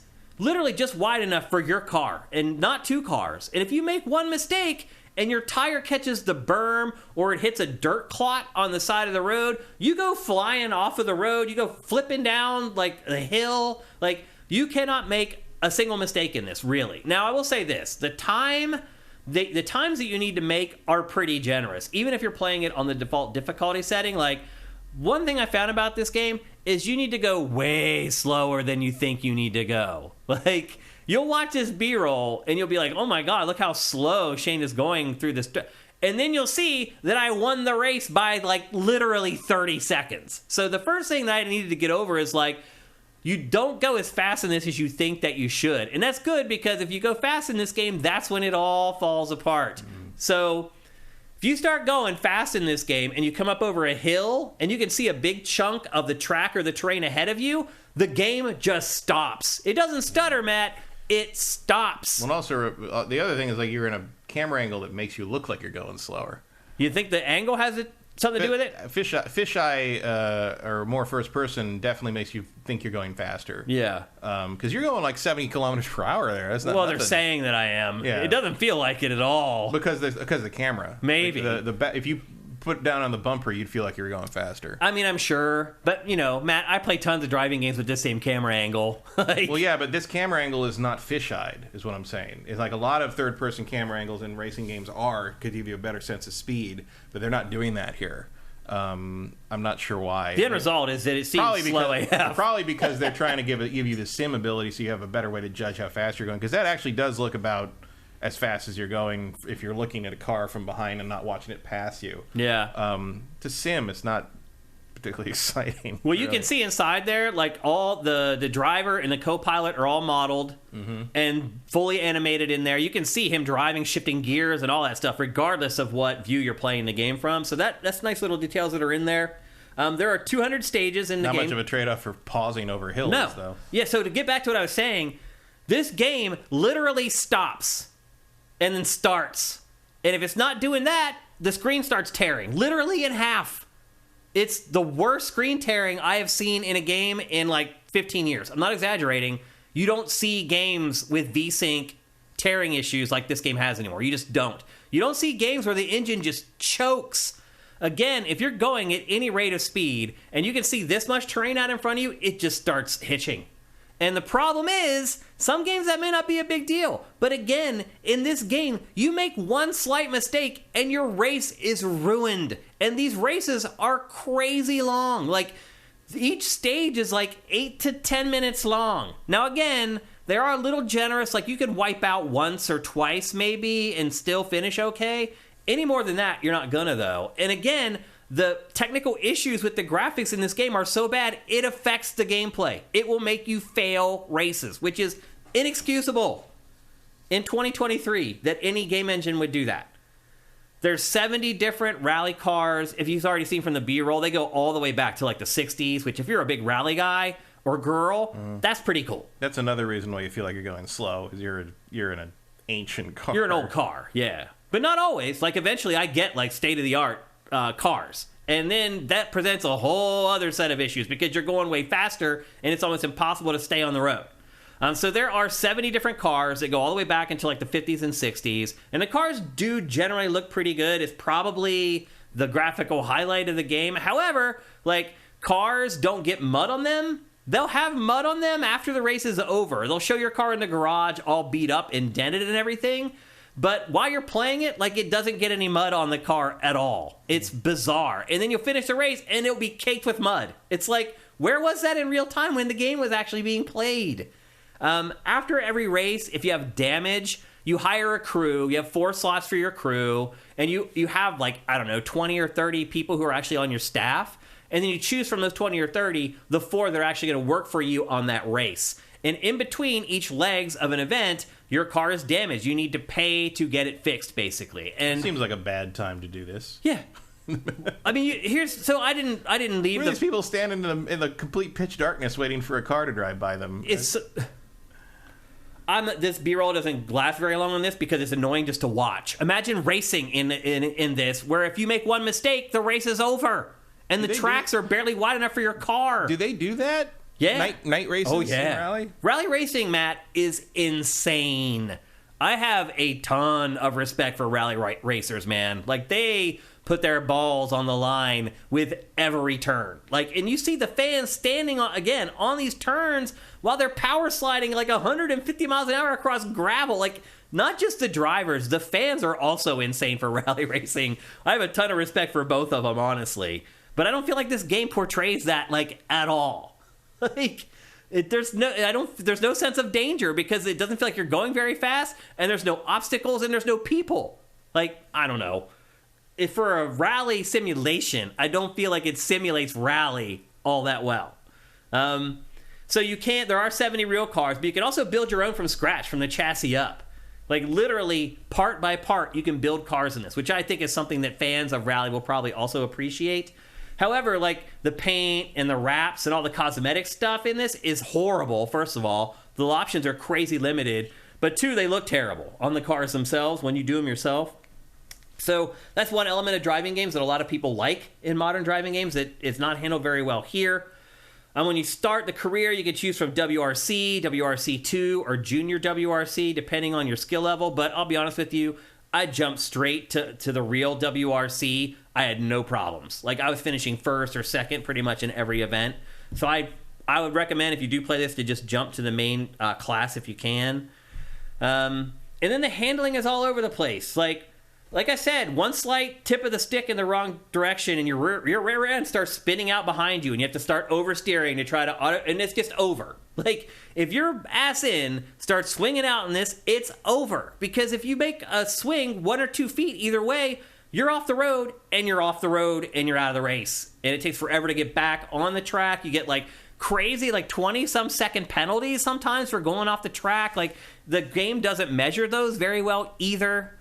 As far as, like, the grip and the feel of the game, I think it's terrible. Like, I feel like everything in this game, except for on tarmac, dirt, snow, it feels like you're racing on roller skates. Like, you just have to be so gentle with the stick on any turn. But then you get a car on tarmac like this, and it's like it's on rails. Like, no matter every little tip of the stick, like, it swerves to the side. Like, again, I finished fine. I was, like, winning the career mode in this in first place almost every stinking time. It just feels bad. The handling feels bad, in my opinion. I didn't think it felt good, whether I was off-road or whether I was on the tarmac on a paved road. I just thought it felt bad no matter what.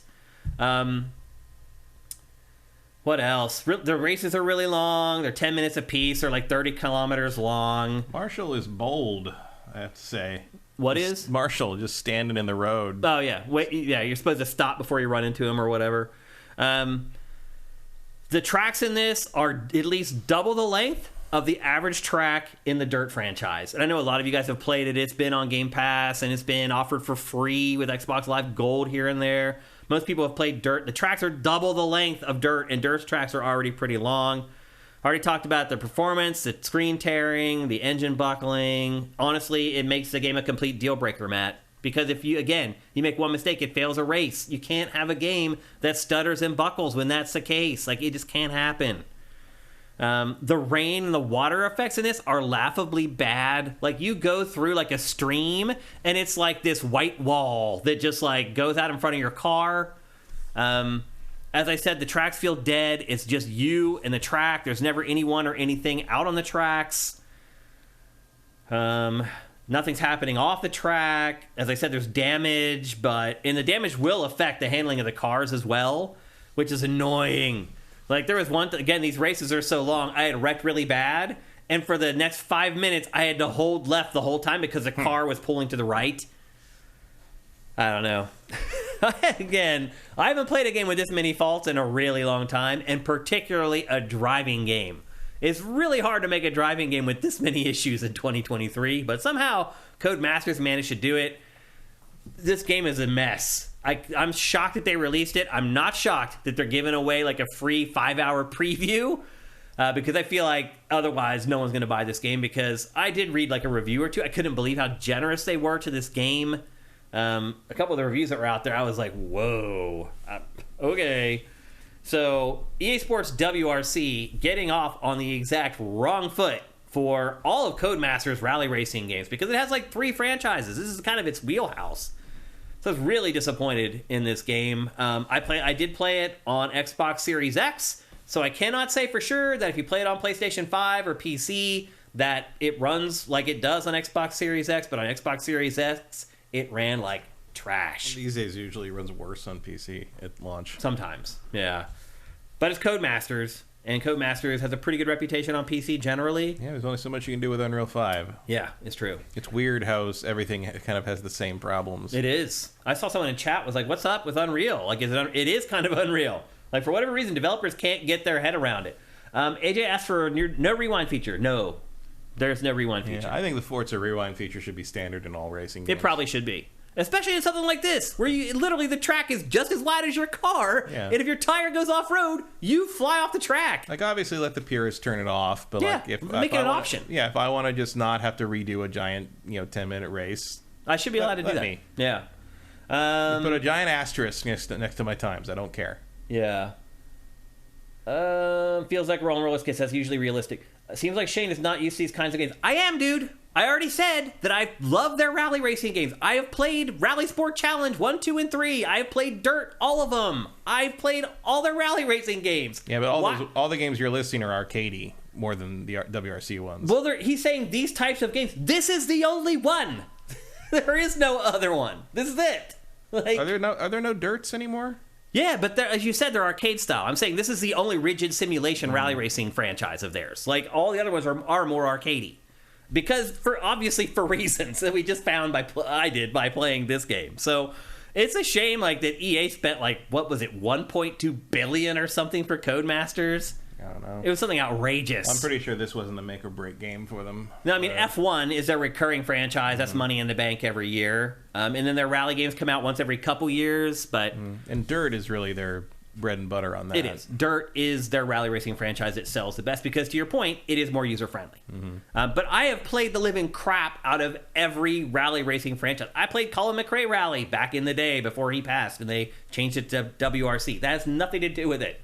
And I have driven cars on dirt roads. It's not like driving on roller skates. Cars still grip dirt roads. Cars still grip in the snow. Like, literally, playing this game felt like, we talked about it a couple weeks ago, those old handheld games where you had a car and a little steering wheel, and there was a piece of paper that, like, and it just feels like you're just turning that car on that piece of paper, and it doesn't matter what's on the piece of paper. The car is just going to do whatever the wheel tells it. That's what it feels like playing this game. I did not feel like the cars felt attached to the track at all. Have there been other Unreal 5 driving games? I think this is the only one. The only one that I'm aware of, anyway. I'll be curious to see how future how the feel stacks up in future Unreal 5 racing games. Well, right now there's only, 6 Unreal Engine 5 games on the market? Something like that? There's not that many. Maybe a little more. I don't know. What there's that RoboCop, Revenant 2, Lords of the Fallen. There's another one. I'm forgetting the shootery thing. Not many. Yeah. We'll see how it goes so far. But I don't think this is Unreal Engine 5 even. I think this is Unreal 4. They just switched to Unreal for this game where they had been using their own proprietary engine before this. And I think if there was a quote where the reason they went to Unreal was because they wanted to be able to draw further vistas than their engine would allow. And what happens in this game when it crashes almost? It just slows down to like a crawl. So EA Sports WRC, stay far, far away. I would not recommend anybody buy this because you can't. It's broken. It's irrevocably broken. Like, you can't finish some races. It stutters and you fly off the track and you fail the race. Like, if you want to keep doing that, be my guest. Beat your head against that wall. For me, no thank you. EA Sports WRC, huge thumbs down from GameFace. All right. Our final game of GameFace episode 365 is a good game, and a game that I enjoyed a lot, and one that I'm disappointed that Matt has not got a chance to play yet, and that is a game called Jusant. I think I'm saying that correctly. I'm not 100% sure. But you'll remember it as soon as I show it to you right now. It is a climbing game. And it's not a climbing game like Assassin's Creed where you just hold the stick in the direction of the wall and they just scramble up the wall. This is like a climbing simulation. I believe probably the closest you can get to a climbing simulation that's not VR. Because VR does climbing very, very well. But this one does it pretty well. The first thing I would say is this game gives me vibes of a lot of other games. It gives me a little bit of an Eco vibe. One, because the character kind of looks like the character from Eco, but he's also mute. He doesn't talk.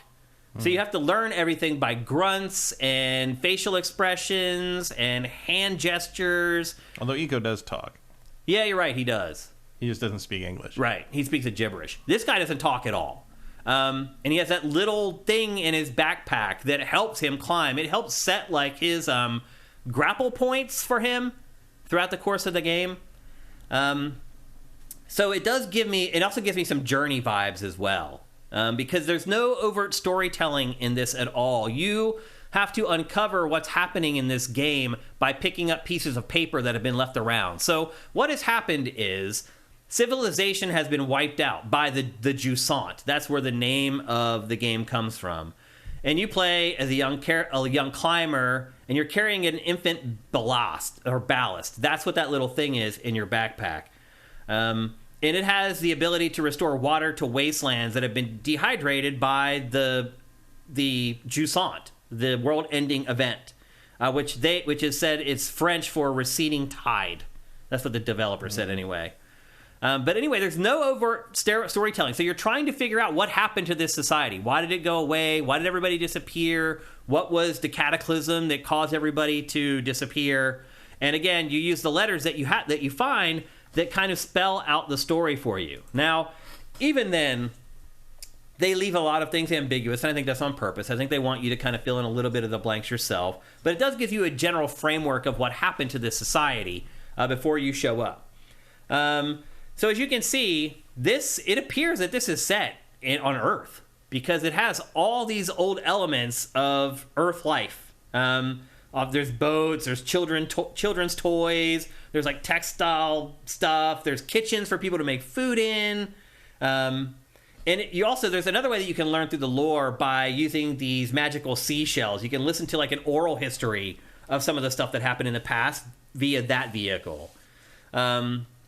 So yeah, I would compare this to like Abzu, Journey. It's an open-ended exploration-focused game that's set in this weird like world that's mysterious that you're trying to figure out the truth behind, basically. Now, once you get to the actual climbing, it's handled pretty well. So basically, the right trigger is your right hand, the left trigger is your left hand, and you alternate right trigger, left trigger, right trigger, left trigger to climb up rock faces. Now, as you're doing that, you can steer, obviously. You also have a rope attached to you. And at certain points, you can use the ballast to create these hook points, basically. So if you do fall, you'll only fall back to your last hook point, essentially. But you never die in this game. I don't think there is death in this game. Or no, I did fall one time, and it just reset me to where I fell off of the cliff. So there's really no death. There's no lives in it. Again, very much like Abzu or a Journey-style game.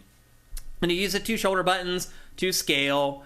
And generally, once you get the hang of it, it feels really good, man. Like, once you get the timing of the left, right, left, right, left, right. And then once you get where you're moving sideways, you have to be a little more deliberate when you're using each one of the shoulder buttons to climb. You have to make sure you're paying attention to, like, which hand is grabbing, which one is not. And as long as you're grabbing with one hand, you can click the left analog stick down, and that will let you rest. Because you do have a stamina meter in this, which I typically hate in games, but it's very generous. And even if you do fall, again, you only fall to your last hook point. And then the R1 and L1, they let you, like, either extend the rope or climb up the rope. So at any time, you can be hanging. You can hit the right shoulder button, and he'll just descend down. Or you can hit the left shoulder button, and he'll ascend up. And a lot of the game is using those physics. So at first, it's very straightforward. You're just climbing, like, vertical walls or whatever. But eventually, you get to a point where you're attached to the rope and you're, like, swinging. So you have to swing to reach some platforms. You also have to run, like, horizontally along walls. Like, you're running along the wall and gaining momentum going back and forth until you create, like, an arc. Until you get high enough to reach some platforms. Eventually, it really gives the game, the game's physics a workout. You can do other things, too. Like, you can have the rope extended, and then you can go over, like, a bar or something like that. And the rope will actually lap over the bar and create a new hook point without making the hook point. And then all the physics take over from that new hook point. So the amount of work that went into the physics of the rope and the climbing and the inertia of the climber, all that stuff is, like, next level stuff that I haven't seen in a video game before.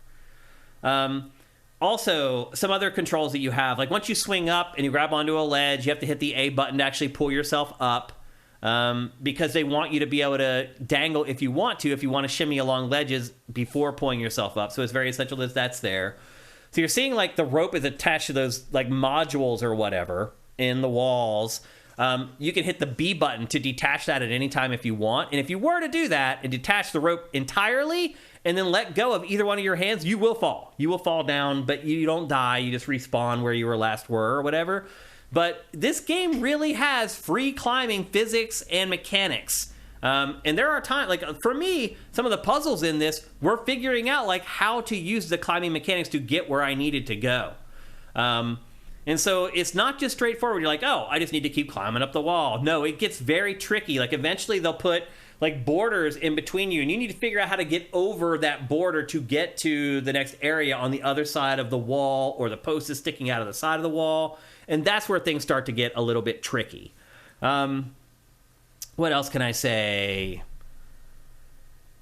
As I said, there's no death in the game. You can climb back up or release rope anytime you want to drop down. And the rope is really long. So I could, like, just let go right now and fall down. And the rope feels like it's, like, 200 yards long. And eventually, that's where a lot of the puzzle platforming starts to come into play. Like, you think you always need to go up, but eventually you start to realize that from certain hook points, you need to go down. And, like, way down sometimes to find, like, a hole in the side of the wall or whatever. And then you go into the wall, and then you realize that your climb is actually up inside after you go into the wall. So you really have to consider, like, 360 degrees of whatever. Now, the big mystery in this whole game is, like, why? What's at the top of the tower? If I get to the top of the tower, is that going to explain, like, what happened, why civilization was wiped out?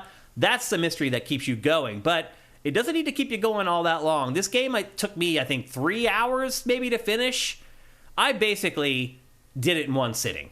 I sat down, I started playing it, I got up, I ate lunch, I sat back down, and it was done. So it's not a particularly long game, and it's on Game Pass, I should mention.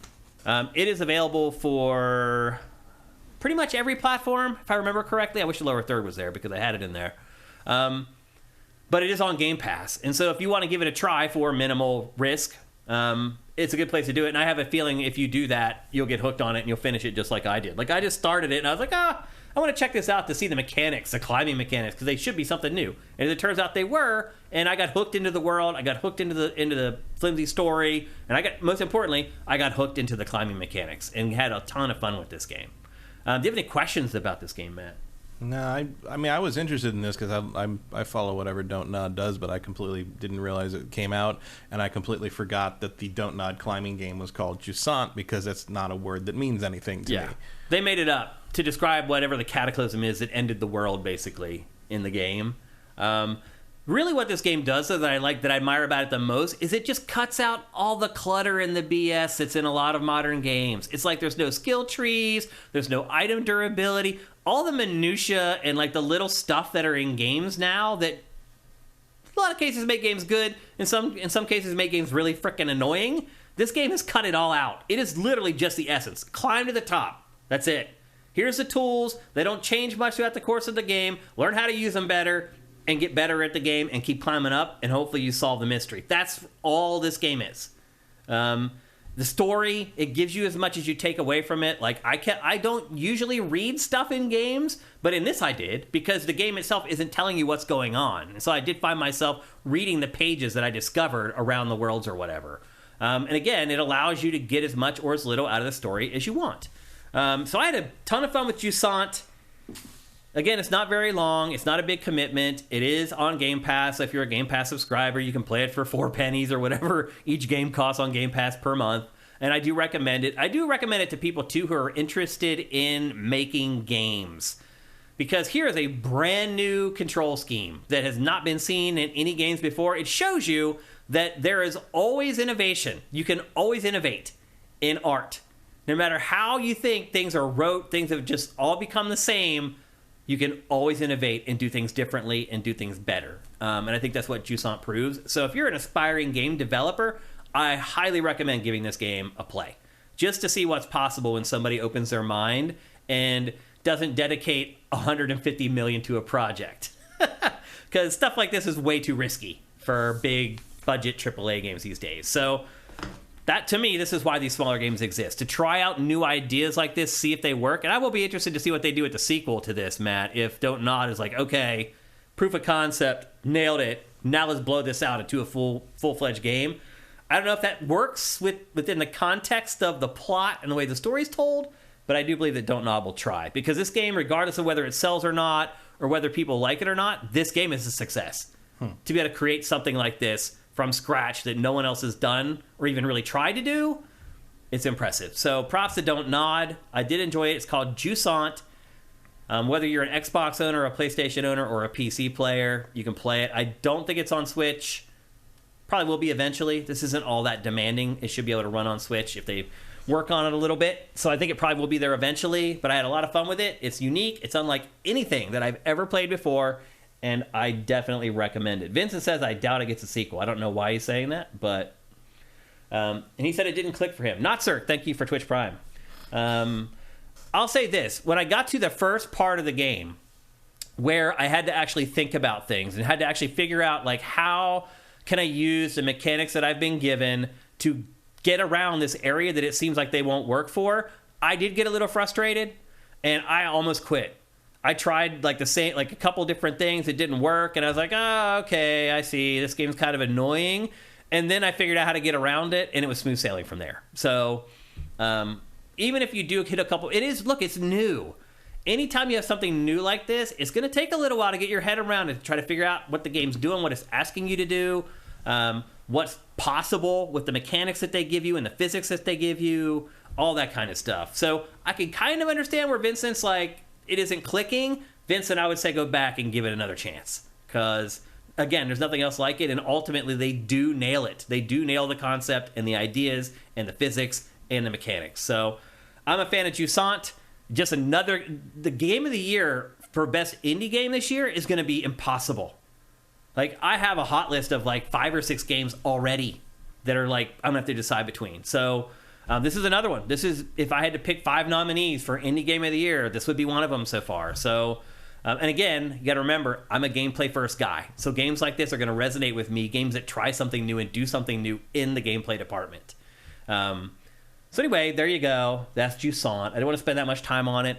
Our last game on GameFace is always kind of like a little experimental game that we try out. We want to turn you guys on to see if you guys want to give it a go, and that's exactly what Jusant is. Don't forget, Baldur's Gate 3, technically indie. Yeah. Yeah. Independently funded. Yeah. Even though it was $200 million. They're a very successful independent game company. Yep. So anyway, there you go. That's the bulk of the show for GameFace episode 365. Let's see where we're at with... Oh, we got time for Name That Game today. That is great. But before we do that, let's hear a word from our sponsor, SoundWizardry.com. Experience the realm of extraordinary audio with Sound Wizardry. With a decade-long journey in sound design, we animate your movies and video games with the breath of sound. Our wide-ranging services include sound design, Foley, sound mixing and mastering, audio implementation, dialogue mastering, and the crafting of unique sound effects from freshly recorded material. Our portfolio contains Baldur's Gate 3, Steven Universe, Alan Wake 2, Gwent, Cyberpunk 2077, and more. Visit soundwizardry.com and let us transmute your vision into an auditory marvel.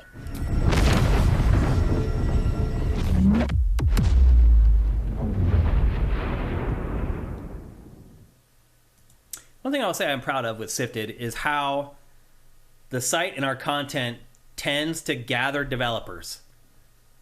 I don't know why, but for whatever reason, we have a lot of developers that follow our shows or on the website. SoundWizardry.com obviously is another one. Look at the stuff that they've worked on. They've worked on a couple Game of the Year contenders. I can't wait to see what they work on next. But we've got Sound Wizardry working on Baldur's Gate 3 and Alan Wake 2. We've got Sneaky, who is working on RoboCop. We had another person in our chat a couple episodes ago that worked on RoboCop, right? There's another RoboCop person in there. Yeah, so it's an honor that people who make games gravitate to our content. That is probably one of the best compliments that I feel like somebody can pay me in our content. So thanks to SoundWizardry.com. Again, if you have any audio needs at all, hit them up. If you are a developer that watches GameFace either live or in the archives, or you're a patron or whatever, and you have a project coming up, hit up SoundWizardry.com. Obviously, they can deliver the goods, or they wouldn't be working on games like Alan Wake 2 and Baldur's Gate 3. So thanks again for your sponsorship. Thanks for our sponsorship from Ellis Cream as well. Without them, this doesn't happen. We appreciate our sponsors very, very much. And now it's time for...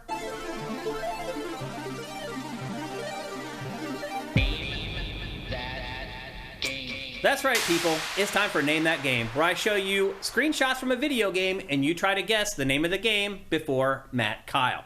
A couple things before we get going. There are prizes for this. If you win, you get a free PC game. If you do not play PC games or would have no use for a PC game code, please do not play. Let somebody win it who will actually use the code and play it. Number 2, the chat goes into slow-mo mode, which means that you can only put in one chat thing every 60 seconds. So don't spam the chat with just random game titles, because you'll get screwed. I'm just telling you right now. I think it just happened like the last time we played it. Mm-hmm. That's right. That actually happened to somebody. And then the final thing is, if you've already won this year, do not play. You can only win once per calendar year. So if you won at any point in 2023, just stay out of it, kick your feet up, and maybe start thinking about your question for Q&A, which we'll try to get to after we're done with Name That Game. Matt, are you ready? Sure. This one, I think... I'm ready to watch the chat know what grass is from what game again. That's pretty much what this is, yep.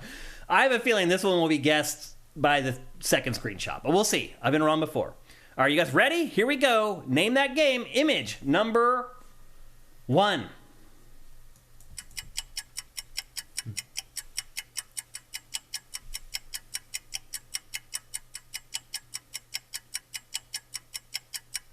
Deadly Premonition.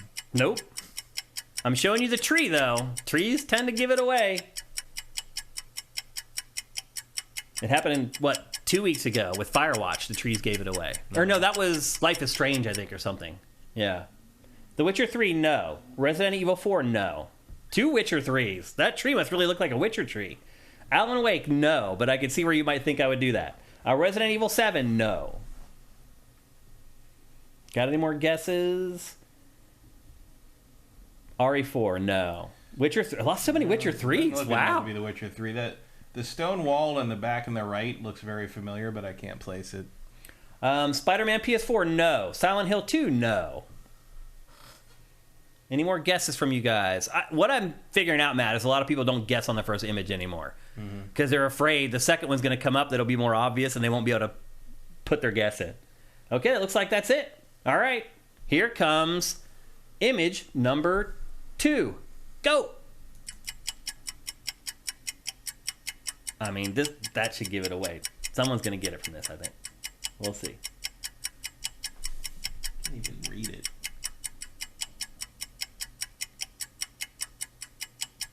Any guesses? Do you have any? Skyrim? No. Mafia 2? No. That's a good guess. Dishonored. Not Dishonored. Last of Us? No. More Witcher 3. Deadly Premonition? No. That was my guess. No. Life is Strange? No. Homefront Revolution? No. Interesting. Pulled one out of the archives. That's a random guess right there. Homefront Revolution. Remember that game sold like crazy, but it was like terrible? Yeah. And then like later it turned out it had like one of the time splitters hidden in it. Yeah, that's right. Red Dead Redemption 2, no. Resident Evil 2 Remake, no. Bioshock 2, no. All right, I think we're going to make it to the third image. Here we go. Here is image number 3.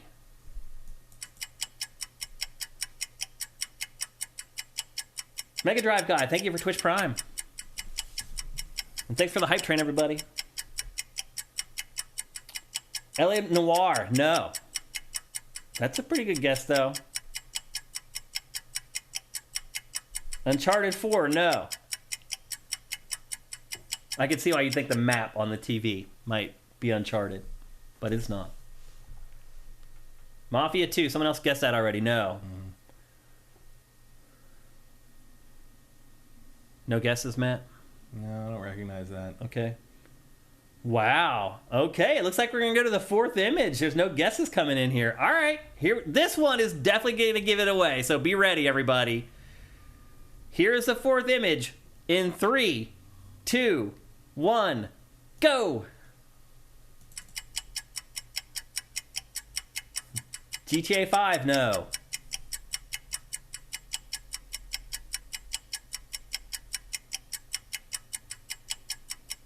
Wow, I can't believe there aren't guesses flooding in at this point. Fallout 4, no. Stanley Parable, no. my grandma's house from Call of Duty 1. Wow, look at the 3 Evil Withins. No, not Evil Within, but all 3 of you thought it was. Oh, we have a winner. There it is. Maybe one. It is Heavy Rain. Congratulations. I'll block that game out of my brain. This shot is so iconic. If you say so. You don't remember that? No. Wasn't it his house that had that? Maybe. I don't remember anything about this game except Sean. I bet you remember this. And Jason. The 5th screenshot. Yeah, I remember that. The mall. Yeah. The mall where he loses the kid. Mega Drive Guy says, I knew it from the tree, but I couldn't say it. Thank you, by the way, for not ruining the game for everybody else, Mega Drive Guy, because I believe you've already won this year. So, great job, man. I'm glad somebody got started to get worried there. I'm like, dang, is nobody going to get this? It's crazy. So, Mazo Ren, congratulations once again. Here's another round of applause because you did an awesome job. And you get a free game. And to collect your free game from me, you can DM us right here at twitch.tv/SiftedGames, or you can DM me on Twitter. I'm at Dinfire. Or you can DM Sifted on Twitter at SiftedGames. Or if you're on Sifted, and you better be, you can DM me where I am at Shane. Hit me up at any of those places, and I'll get your code out to you right away. Congratulations once again for winning Name That Game. We'll be back next week for another chance for all of you to win a free PC game. All right. Let me scroll up real quick here. Make sure I didn't miss any of the Twitch Primes late in the show. Mega Drive Guy, I got you already. Anybody else jump in here late? Ready Rock Steady, thank you for subscribing at Tier 1, man. That's awesome. We appreciate it. Mazo Ren, look, he subscribed with Twitch Prime, and not 2 minutes later, he wins a free PC game. That's awesome. That's great. Not Cirque, I already thanked you. Anybody else get in here at the end? Doesn't look like it. Okay, let's see if you guys have any questions for us. We have about 5 minutes to answer questions before we have to get out of here. Justin Horman. How are you feeling about the PS5 Slim pricing? The digital edition is more expensive now, and the drive attachment is pricey on its own, $80 USD. Does the ability to upgrade to be able to use discs make it worth it? For me, it would be. I don't think for Matt it would be, though. No. I still buy all physical, but Matt doesn't. So I think it just depends on you. Like, or do you buy physical or do you buy digital? Yeah. And I think if you do buy... You've never stuck a disc in your PlayStation 5, that would... Yeah, why would you need it? Yeah. But I do think that if you are a physical buyer, it's worth $80. Absolutely. Like, yeah. Like, if you buy one game or two games and you play them and then you sell them, you got your $80 back. Like, it's a no-brainer. So, yeah, I would buy the drive if I were you, if you're interested in physical games. Absolutely. It'll be worth every penny very quickly. Cinetyke says, I played Heavy Rain and didn't recognize any of that except them all. Interesting. Grimshaw Rocks. Victor Lucas, our good friend Victor, if you guys remember him from Extended Play and Electric Playground on G4. Electric Playground, not Extended Play. Oh, right. Electric Playground. And then Reviews on the Run was kind of the spin-off name in Canada, right, for the show? I mean, that was always kind of called that, and then it became that after it left G4 for a while. Now it's EP Live or whatever. Good dude. Victor. I mean, it's really just different names for the same shows running continuously since like 1997. So he's managed to squeeze that out somehow. Victor Canadian grants. Victor Lucas says Alan Wake 2 is a masterpiece in his new video. Would you collaborate with him on a video? What? I don't understand what that means. I wouldn't mind working with Victor on something. I mean, we love Victor. We'll work on him with anything. What does it have to do with what he thinks of Alan Wake 2? Okay. Next. No, Alan Wake 2 is not a masterpiece. Jail, Victor Lucas. Jail for 1,000 years. I don't know. From Vincent, do you think the triple WoW expansion announcement is Blizzard trying to commit to something big before major change, like Ubisoft announcing Beyond Good and Evil 2 before the possible buyout? No, I don't think so. Yeah, I mean, it probably is them trying to like show like we're not going away. We don't plan to kill the game just because Microsoft bought us. So there's probably some of that there, but it's certainly not what Ubisoft was doing with BG&E 2, which, as I understand it, is yet dead once again. But like, if it was ever alive, you know. I think what you're seeing and what you're going to continue seeing is the various parts of Activision Blizzard trying to rationalize their value after the purchase. Mm-hmm. Like, they're like, look, Microsoft just bought us, and now here comes 3 expansions for World of Warcraft. Like, I think we're going to see a lot of this type of stuff. And a lot of it is like pie in the sky. It's like, when are we going to actually see that 3rd expansion? In like 5 years, probably? Like, a lot of it is just like, this is what we're going to be doing for the next 5 years now that we've been purchased. I think we're going to see more of that from the other studios that were bought in that acquisition. Some of that. I think a lot of this is just trying to soothe the WoW subscribers into not panicking and thinking that their game might go away. Right. It'll be interesting to see if they do put it up on Game Pass. So if you subscribe for Game Pass, you get World of Warcraft. Like, that's a big X factor. That doesn't feel like a big X factor to me. It feels like a pretty definitely not going to happen. You don't think it's going to happen? Pactor does. I don't. I think Pactor thinks a lot of things are going to happen. But see, I kind of agree with them, though, because it doesn't matter anymore how much money they make from WoW subscriptions. What matters, according to Microsoft, is how many people subscribe to Game Pass. Yeah, but you still gotta have a positive cash flow to keep that thing going. It's like an MMO is like, oh, you release it and whatever you do with it is free money after that. Like, WoW is an ongoing machine that needs to be fed. But I think that Microsoft's perspective is like, it doesn't matter what you give us the $15 per month for. You can say to yourself, this is for World of Warcraft, but they don't care. They'll just give you the rest of Game Pass for the $15. I don't think corporations are structured that way, really. Like, even back in the day, like, you have to get money from this for that. Like, you know, Lucasfilm can't use money on this and make it up with Marvel sales like that. I think Activision is going to stay its own kind of department, and World of Warcraft's going to have to justify its existence on its own terms. And I could see maybe doing some kind of Game Pass related trial, like you get to play for 2 weeks free or something with Game Pass once if you've never played it before. I do not think they will do that. We'll see. It'll be interesting to watch. I think World of Warcraft will remain its own separate subscription. ETH Demon, given all the Game Press layoffs, do you think the future of games coverage is small group solo patrons? It is. We're there. I think that's the present of it. I mean, I think it has been for a while. I think people don't understand it the way that I do, because I curate every day. I see every piece of content that every website publishes, and I can just tell you right now that it is bad. Like, half of the content that comes into our admin now, not half, it's probably 30%, is IGN.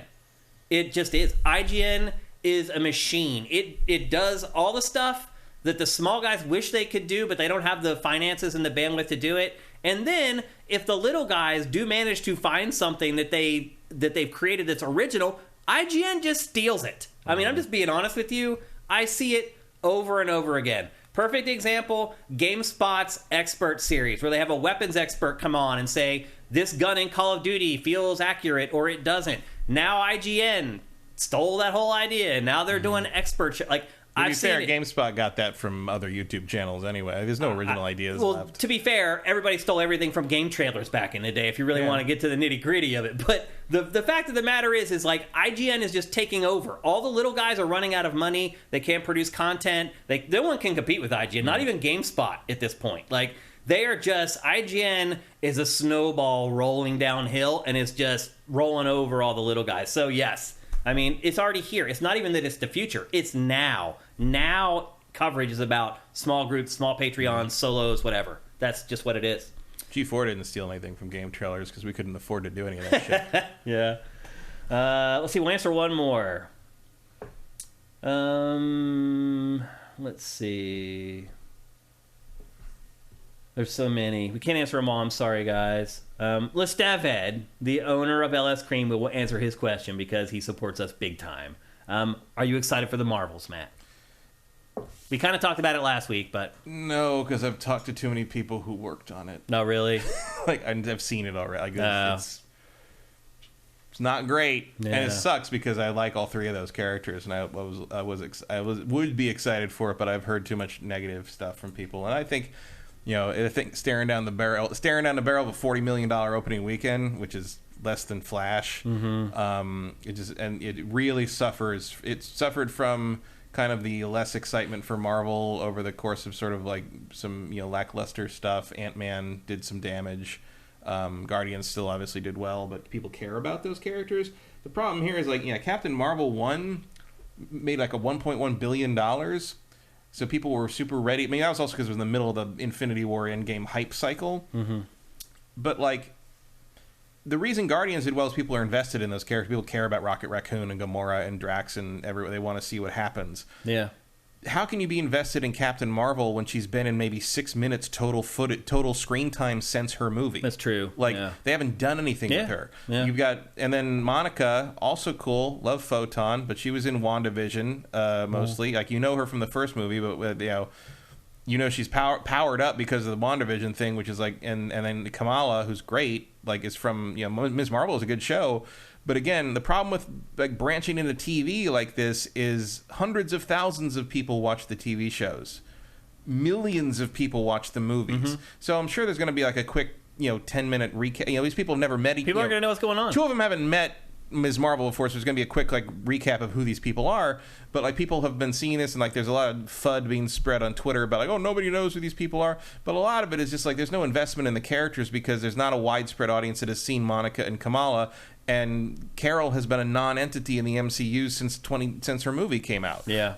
In the meantime, Guardians worked because people are still invested in Guardians. It is the shortest Marvel Cinematic Universe movie of all time. So are you going to go see it in the theater still? Yeah, I have tickets for Thursday. But okay. If you look at our showing, which is a big, usually a big smattering of people. No, there's it's the smallest crowd I've ever seen for an opening night screening of a big comic book movie, and that includes Flash. Wow. Flash was pretty empty. It's not encouraging. I haven't seen a opening night Hollywood screening of a major a big action movie kind of thing this empty since Uncharted. Wow. And Uncharted was us and 10 other people in the whole theater, and this looks to be about the same. And and it's also hurt by the strike. I think if you had all three of the actresses doing press and having clips from different shows popping up on you don't realize how loud the machine is until it's turned off. And there was just no way to get this movie into the zeitgeist and kind of create those moments. You have Tom Holland and Zendaya being cute together was a lot. Helped No Way Home a lot. Helped those Spider-Man movies a lot. And you don't have that because of the strike, and the Marvels is essentially being sent to die at this point. But actually, I mean, I'm kind of checked out of the Marvel stuff just because it's been so aimless. I'm out. I don't care about it at all anymore, really. And I care. I like to see it come back. I would too. I hope Cap 4 is good. Like, I like those characters. I like those characters. I just don't. It just doesn't feel like they're doing anything with anything anymore. I haven't even watched Loki season 2 yet, and I liked Loki season 1 a lot. Yeah. I didn't feel like it's burnout. It was just too much. Like, it was just too much Marvel in a short period of time, and they had a great it wasn't too series much, of films. It wasn't too much Marvel. It was not good enough Marvel. That's the problem. I'm kind of burnt out on superhero stuff. I'm just being honest. Like, I mean, you can say that whatever you want. What I'm saying is, if it all been as good as that last third of the Infinity Saga, no one would have a problem. But see, it takes the build up, though, Matt. You can't just flip the switch and all of a sudden shit's that good. Like, you have to build it through all the films. I'm not talking about build up. I'm talking about quality. You can make a really good, engaging first act of another big story. They didn't do that. None of these films connect to each other anymore. Yeah. Like, what does Eternals have to do with anything? Are we ever going to see Harry Styles show up again? Like, who knows? Like, but see, when I first started watching the first Marvel movies, I had no inkling that they were going to all connect together and there was going to be this gigantic war at the end. Like, I was just watching the movies. Right, that's what I'm saying. Like, but like, what I'm saying is, it can happen organically. Like, but it doesn't matter organically. You can construct a 3-act structure of an epic saga to follow up the Thanos stuff, and they didn't do that. Yeah, we got to go. We're way over time. Like, they dropped the ball. It wasn't. This didn't have to happen this way. Okay, there was they were mistakes they made. All right. Well, maybe we'll get your actual review of it in next week's episode. Yeah, I mean, after you go see it, maybe it'll be better than you hope. I hope so. Maybe you never know. Yeah, you'd be surprised. I'm just happy I'm going to get home earlier than normal. Well, listen, thanks to everybody on our chat. You guys are awesome. I'm really sorry.